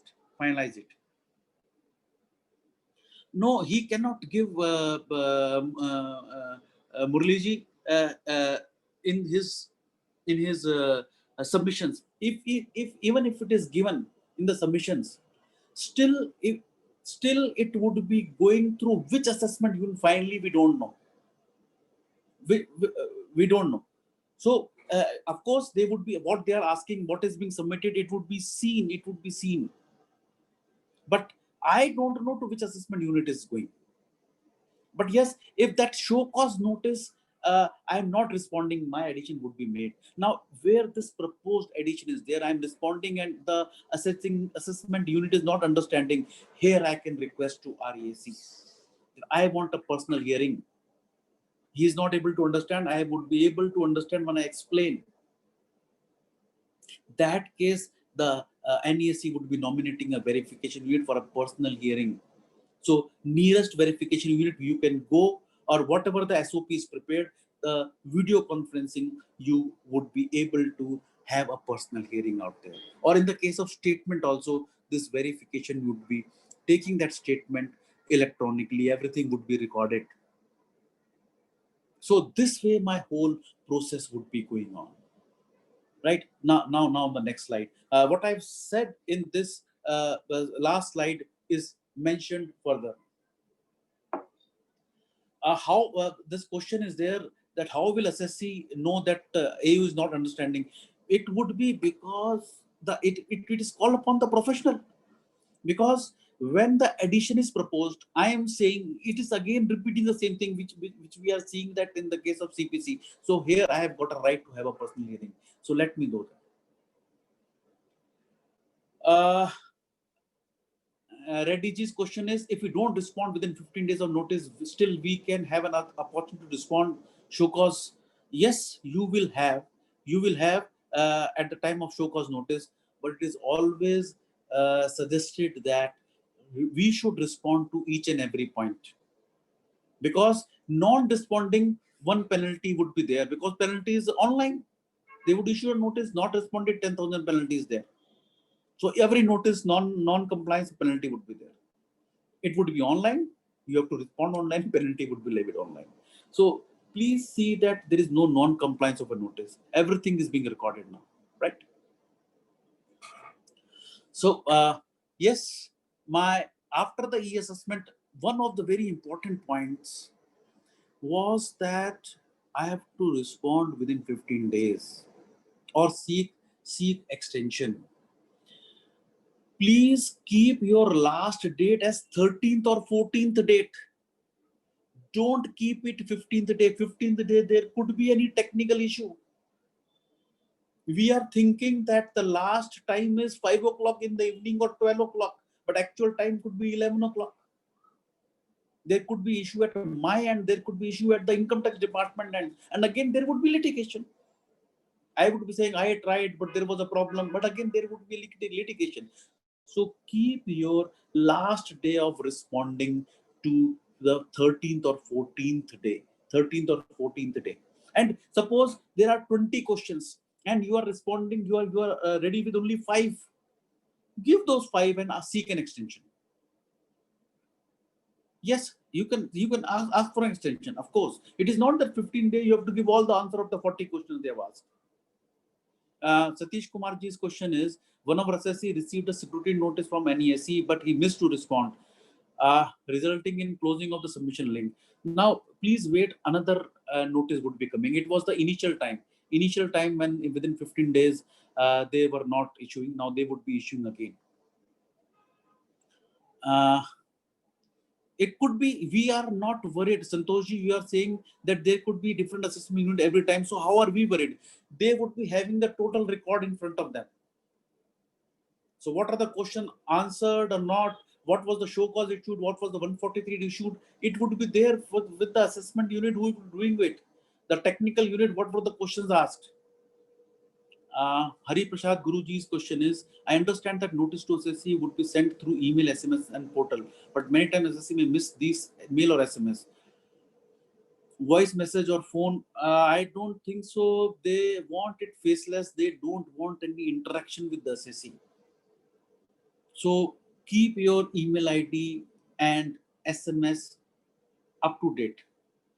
There is no other way right now. These issues, when it would be coming, we'll be seeing that and making a representation. Automated voice message. Okay. We can suggest that. Guruji, we can suggest that. Good idea. We will do that. Bankaji's question is 142 notice already attended. Should we again have to submit? No, once you have submitted to that, again, if there is nothing pending, nothing to submit. Whenever they will ask, we'll have to submit. Right? So yes, on the receipt from the taxpayer, it would be giving it to any of the automated allocation system, and AU may make request for what we said, obtaining any further information or certain inquiries or verification from the verification unit. It could be asking, right? Or seek any technical assistance. All routing would be through NESE, and there is nothing direct. There is nothing direct from any other units. It would be all through NESE only. Where the assessee fails to comply with the notices, show cause would be given under section 144 to assess them under 144. And failure to reply, NESE will intimate to that assessment unit, okay, he has not responded. You can draft your assessment order, and that draft assessment order would be sent by the regional AU to the NESE, and AU will be providing also the details of my penalties. Again, as I said in that single slide, that NESE would be examining the draft assessment order through the risk management strategy. Further. I have talked about all these. Next slide. Sir.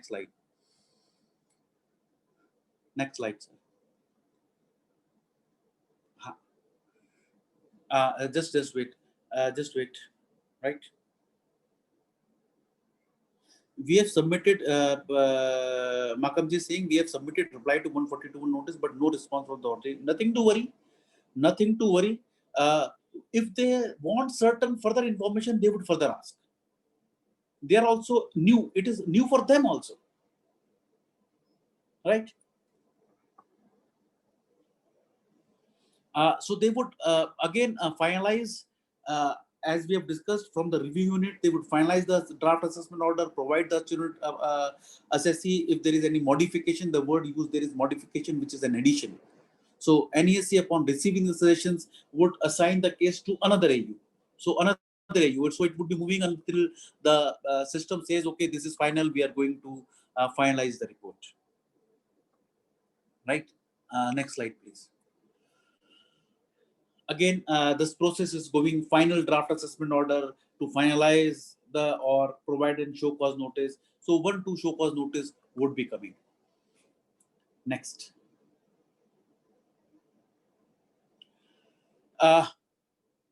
Again, no modification, then the final, and then show cause notice. 1-2 process would be there. Next slide, please.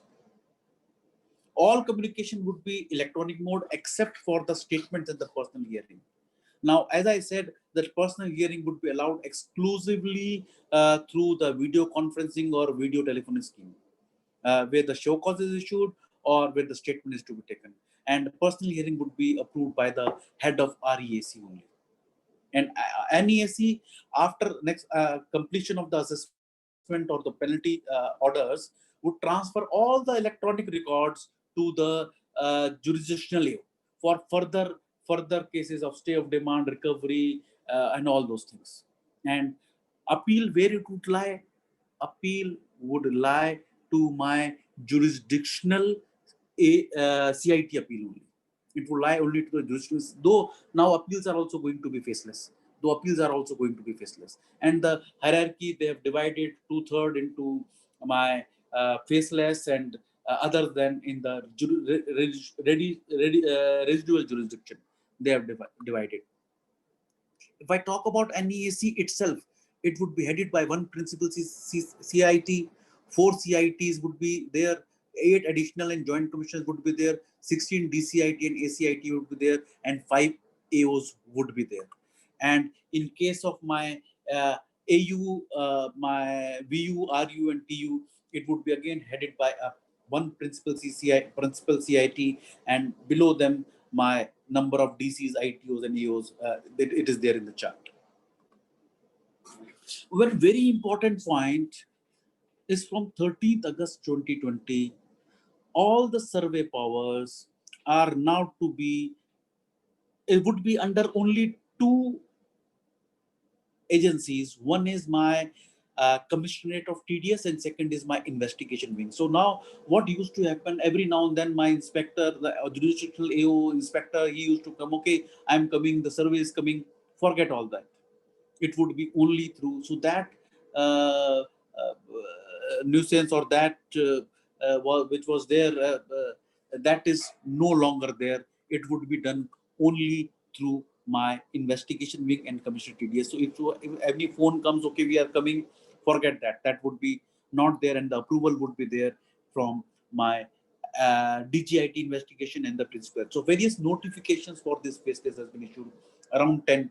Several more would be issued, notifications, office orders, all those have been issued. Now here very slowly, what was discussed? What was discussed by my predecessor for the appeals? Now the total emphasis on the written submissions. How do I write? I have to improve my writing skills. Yes, very, very important out here.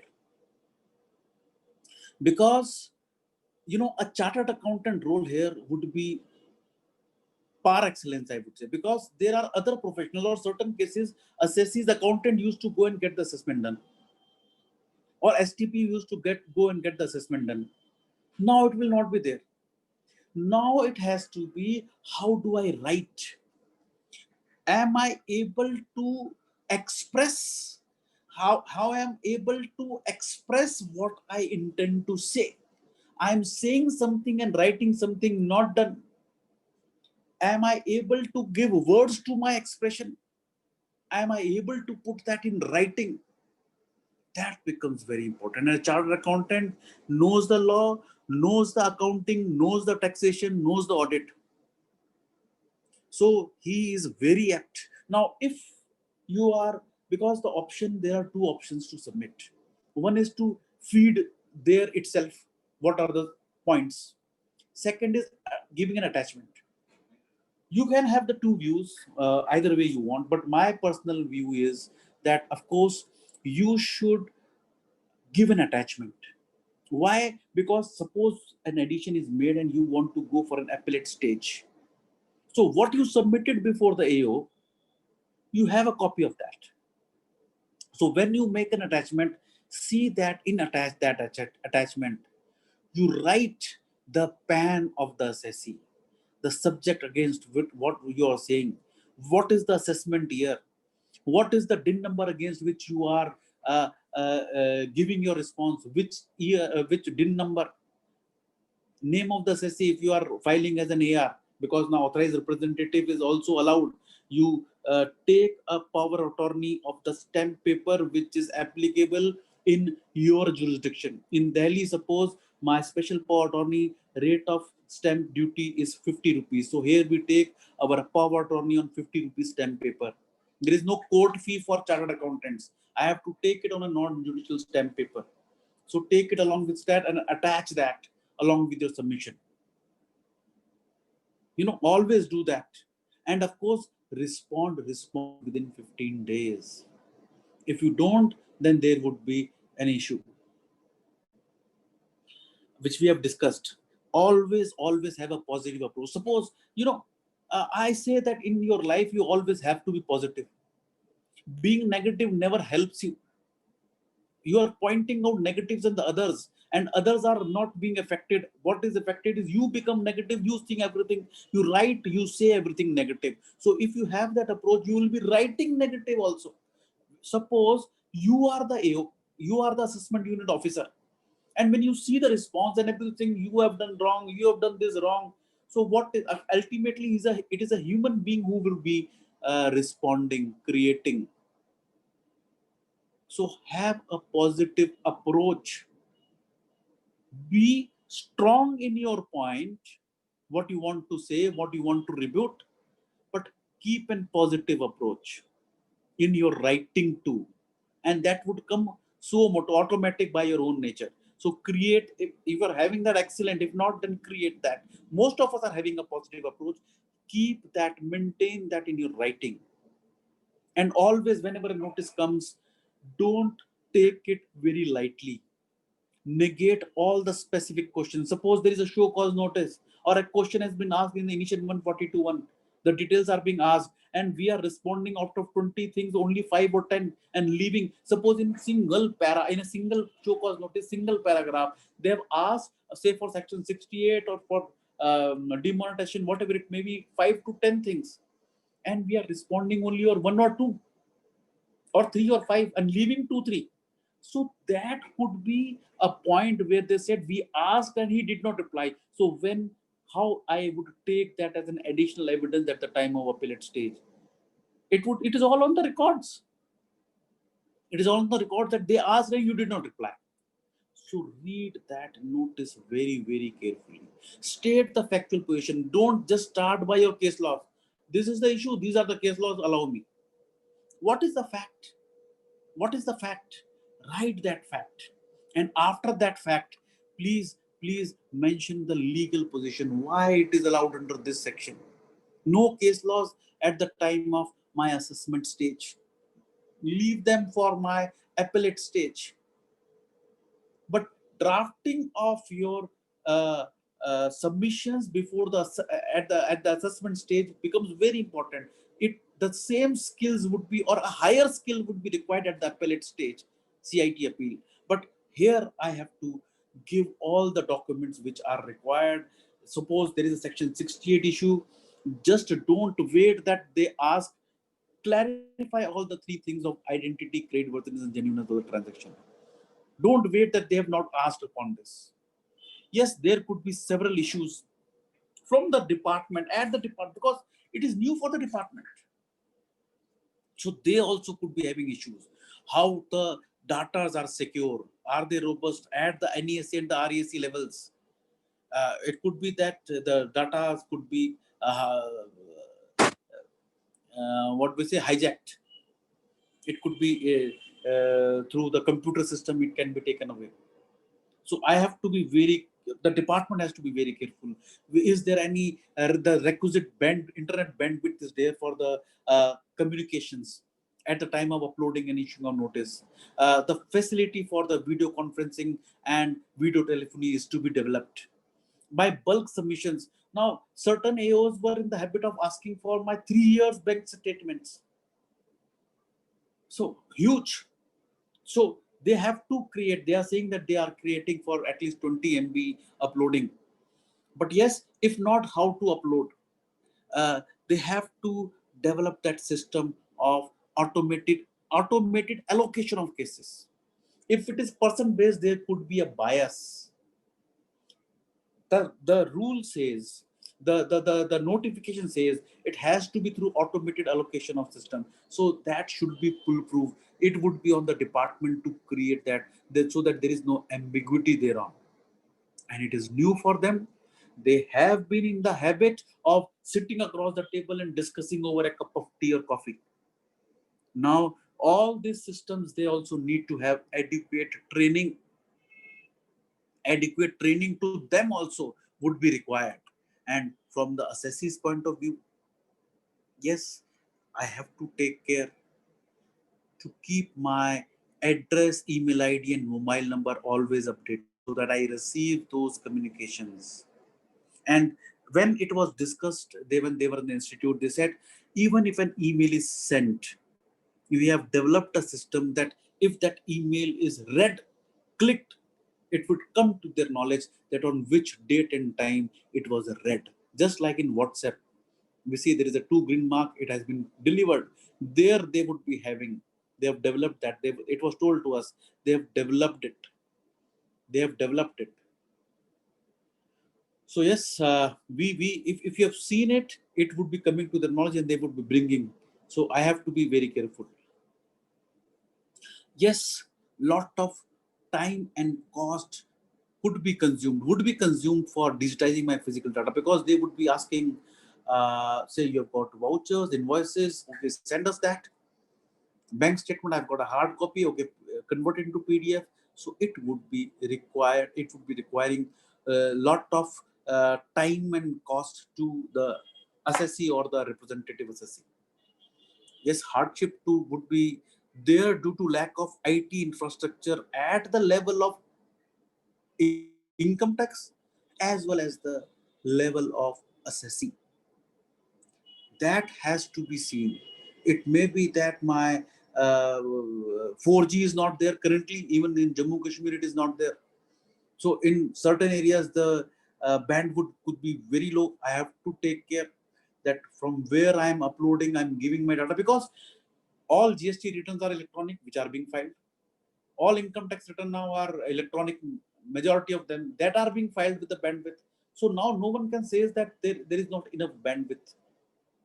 But yes, there could still be certain issues in certain areas, but that has to be overcome. That has to be taken care of. And the question about next slide, please. The question about the genuine communication and the fake communication becomes very, very important. But yes, please take care. No reply is to be given on email also. Only the replies to be given or through my e-filing portal, nowhere else. So please educate the assessees and the other ARs that no reply has to be given to an email communication. And yes, I have to have a basic understanding of the operation of the scene, because if I don't understand, though to me everything is that e-filing portal, but if I don't know what is going below, I won't be able to say what is going on. So I need to understand what is there. Yes, still there could be certain items which are manual. Next slide, please. Section 154 rectification, after it is going to the AO, it would be there. 263, 264. My recovery, stay of demand, administration, prosecution, compounding. all would be manual still. Apart from that, my search cases enter international tax right now. Now, certain pros and cons, very, very important. Now, what happens? I currently, if it is manual, suppose I have to go to a different place to attend, my whole day is going. Now I'm sitting, like just today, I'm sitting in my office and attending this conference, this seminar. Same way I can make my submissions online, sitting at my home. So there would be a huge saving in cost and time of the authorized representative of the assessee. Earlier, what used to happen, I don't know in Vijayawada, but here we had to face certain of the assessees had to face the mood swings of the years. Aaj man nahi hai, today I'm not going, I've got another meeting. You have done this, not another person has done this. You come at night, you come at 8 o'clock, you come in the morning. All that gone. We need not face the mood swings of the EU. And yes, assessment records. Earlier, what used to happen, suppose a case has come to us for the appellate stage. We wanted the assessment records. They never said, okay, make a application for certified true copy. Today also, I may be requiring it, but now I have got that order sheet. They used to say I won't be giving an order sheet. I have got everything. When did the notice come? What did I reply? Everything is there in front of me. So that is a huge, huge pro. Satisfaction mode has totally changed. Now it is no saying to another person, having a high-pitched person who is telling, okay, leave that case or whatever thing. Now the only satisfaction mode is my writing skills. My writing skills, what I'm able to communicate in my writing. Whose satisfaction now? The satisfaction of NESE, who is issuing the assessment order?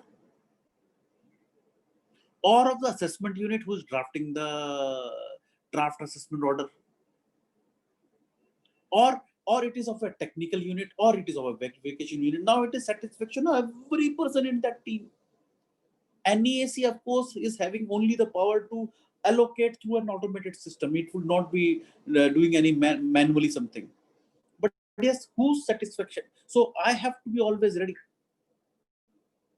The most important issue which I feel could be there, that we have seen in the past 3 years, that the assessment officer doesn't remain an assessment officer. He says, sir, you are right, your documents are right, your submissions are right, but we have got instructions that I have to make an addition. Judgments are all in your favor. What can I do? I've got instruction to make an addition. So whatever you submit, I'll put that and make an addition. So what will happen now? Now it is more easy. Just tell to the all assessment unit heads, these are the point, make an addition. My request to all members here, to whomsoever you know in the senior positions, that let the assessment officer remain assessment officer. Let it be on merit. Let it not be on instruction based. Let there be principle of natural justice out here. Because we have seen that in the case of my penny stocks and others, the additions have been made. In the case of demonetization, whatever the documents, additions are being made. If I see that what are there, sir, some of the members are saying that the screen is not present. Screen is not there. Screen is not coming to them. Sir, it is okay and fine, sir. No, some chat, and on chat some members are saying. We have 4 just no like use, just to inform you. Income tax units, we are having 4 units besides us. Great. All great. the 4 units replied me that it is okay and fine. Great. Now here, when we are talking about assessee versus the income tax department is having a whole team. They are saying that it is a team-based assessment. The quality of the assessment would improve, and it is their purpose, and I'm hoping it would be improved. Now, it would be all IT-based scrutiny. Sir, last slide only. it would be all sir ye wali sir, that income tax department. Next slide, sir. Yeah, this one only. So it is a team based assessment. They are saying we are a team who will be assessing it. My quality of the assessment would be improving. Everything would be my my information technology, IT based, digitized. Will be having using software. Now what is happening that they say, okay, give your books of accounts. So when we will be giving books of accounts, they would be having a software.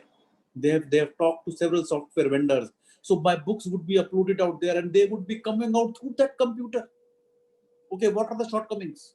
So in the case of complete assessment, there would be a lot of issues, because here the system is assessing. So any error which is there at the AO level would be taken care of by the systems.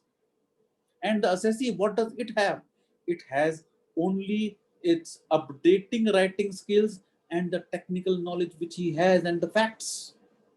So one person, a human being who is punching the data, human being who is doing the transactions against the whole computer system. So tell to the assessees that there is nothing like doing something wrong or something like that fishy. Keep your records updated, because suppose they have put some entry and then they change it, everything would be coming in that software. Please tell to the assessees also that now everything would be scrutinized through computer systems. And to my fellow colleagues, please see that when we are issuing our audit reports, if there is anything adverse as compared to the financial statements, the computers would be testing it. If there is anything adverse, they could be sending it to the DC or issuing the notice for a wrong tax audit report. So it is one person against the whole team. So I have to update my writing skills. I have to tell to the assessees, please keep your books of accounts and your transaction genuine, and whatever is to record. And I should not hesitate if anything is wrong to qualify my reports whenever I'm auditing. Let us not hide. There would be issues. Right? And we are just closing next 2 slides just to share with them. This is the portal which was talked about in the initial experts panel. You can sign in. It is all free. After signing, you can ask any question on any subject. Yes, more than 21,000 answers, and you can you'll be having articles, presentations, videos, notifications, subject-wise from various experts. You can be an expert also. Just log in from here, and you can do that. And this presentation would be there on the next slide. This presentation would be there on this website also. You can on this app also, you can download that. And thank you for very nice discussion. Certain questions we were having. So Santoshji's question is, sir, tell something about authorization process in favor of AR to represent assessee for faceless assessment. So I could not understand. The assessee has a right to appoint AR, and uploading this power attorney, I'll say suppose you are appointed, you upload that power attorney thereon, and you can fight the case on his behalf. But here, take care, if you are fighting on behalf of the assessee, in every submission, write that this information has been given by the assessee and I'm submitting on his behalf. Don't take the total responsibility. Don't take the total responsibility upon yourself when you are appointed as an AR, right?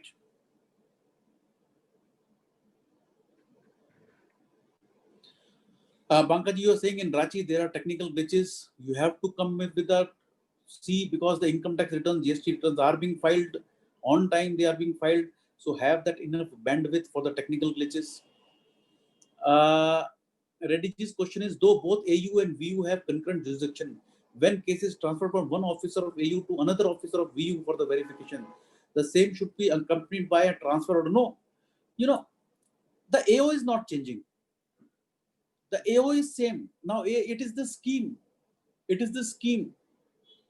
That Tata Sons case is not there. My AO is not changing.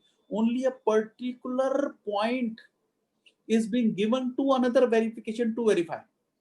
Now all this would be there. These orders have already been passed. Further all would be passed, and it would be NEAC who would be taking care of. So this all procedure has been given in this notification itself. So you can even file power attorney that we have taken. Local language, they are asking for translation in English.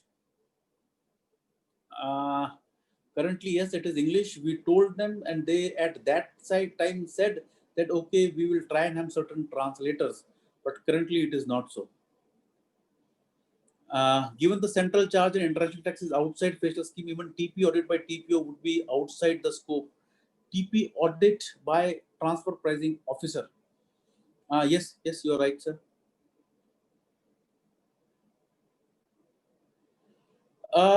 Guruji, what you are saying, Haripshad Guruji, yes, that it is faceless, but AO can still call the SSC was letterhead, could contain all the contact details. They are trying, let us see, it is the purpose of the department, CBDT and the government itself, that they want this nuisance of interaction between the AO and the SSC to go.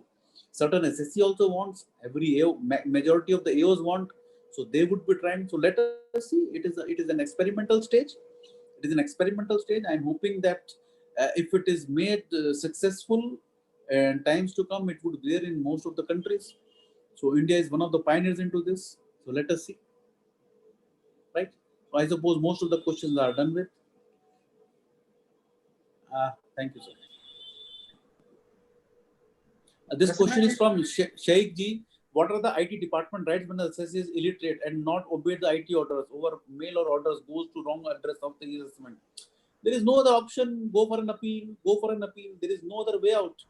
If once the order is passed, once the addition is made, there is nothing else except an appeal. There is no question of a revision or something like that. Thank you. Thank you very much. Thanks you for giving me an opportunity, Prasanna ji and Rao sir. Basically, Prasanna ji, he talked to me few months back. Okay, I want you in Vijayawada. Okay, sir, anytime you say. Thanks a lot, Prasanna bhai, for that. Thank you very much. Prasanna ji, your words. Yeah, please hold on, sir. You will get the permission.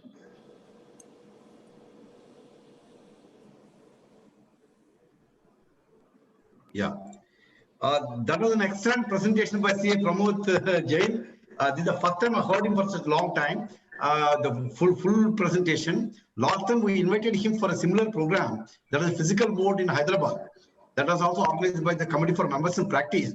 I really missed that particular day, the full program, because I was one of the organizers. I missed the part of it, but today I had the benefit of the entire presentation.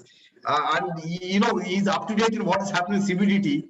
And if any of us has got any suggestions, it is he who has to take it forward to see that it is resolved by the highest level. And the depth of knowledge is evident from the way he has presented the entire thing and tackled what are the questions that have come. Friends, he himself is an expert. Now, we are all fortunate he has introduced all of us to expert panel. So normally we get a doubt. I have a doubt, whom should you ask, particularly when you're a junior and you get some doubt regarding some presentation, you will not know whom to talk, whether I have to go to my principal where I underwent my articles, I have to talk to my friend who is next door, like that, so many things will be there, or a senior. But today, there's a single point solution he has given, that you write the expert panel. If you're an expert, join that panel also. There's a good solution. I'm sure that is going to benefit us a lot. And in future, wherever I have addressed any meeting, I think I am going to promote this expert panel. This I was not aware. Though it was told, I was not aware. This is great news to all of us. Thank you very much, Pramod Jain, for a good presentation. I think there will be more requests from our region now who will request to accommodate us. I know you're a very busy person, spending a lot of time for the institute as well as for the disseminating knowledge for the members, but still have a lenient accommodation for our state. Thank you very much. Thank you. Anytime, Prasanna sir. Whatever your order is final for me. Thank you so much. Thank you. Closing words by Chairman.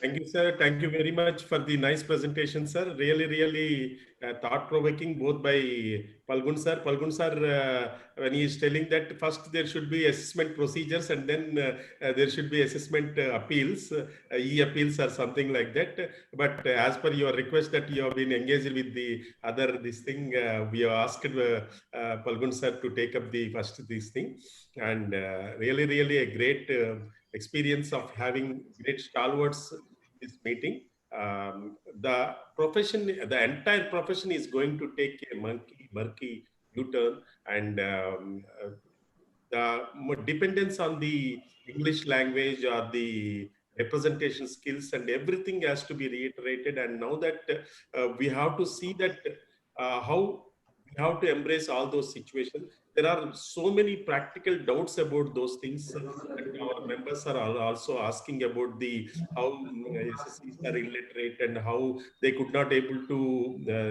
able to access the computer or email, whatever the case may be. So all these things are there, sir, but try to support from the institute side what best we can do in this regard, because it's altogether a new subject, maybe a baby act, and then now we have to take it forward to the all our members. Thank you, sir. Thank you very much for the nice deliberation. Both it is time to remind you about the tomorrow's session. Friends, there is a small change in the tomorrow's session. In the SARC chairman, the second lieutenant, that is vice chairman, is going to address us because Dunachan Jain sir is having some urgent meeting in the other end. So that's why he has requested his Jalpati sir to take up the same topic, that is technology in a profession. He will going to address in the special session tomorrow morning, tomorrow evening by 4 o'clock, and that guest of honor being Abhishek Murali sir, Secretary SARC, and then the two stalwarts again in the profession, Mr. V.S. Dealing with the department audit and questions. Because now that we are in GST era, that department audits are going to start now. So what are the precautions that we have to take regarding this thing? What is the documentation that we have to maintain to submit to the departmental officers?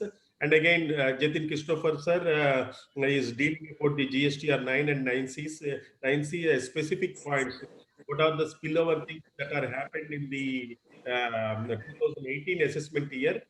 The same thing, if it is a spillover to the 2019, everything he is going to address tomorrow. So don't miss that great opportunity of listening to the two stalwarts.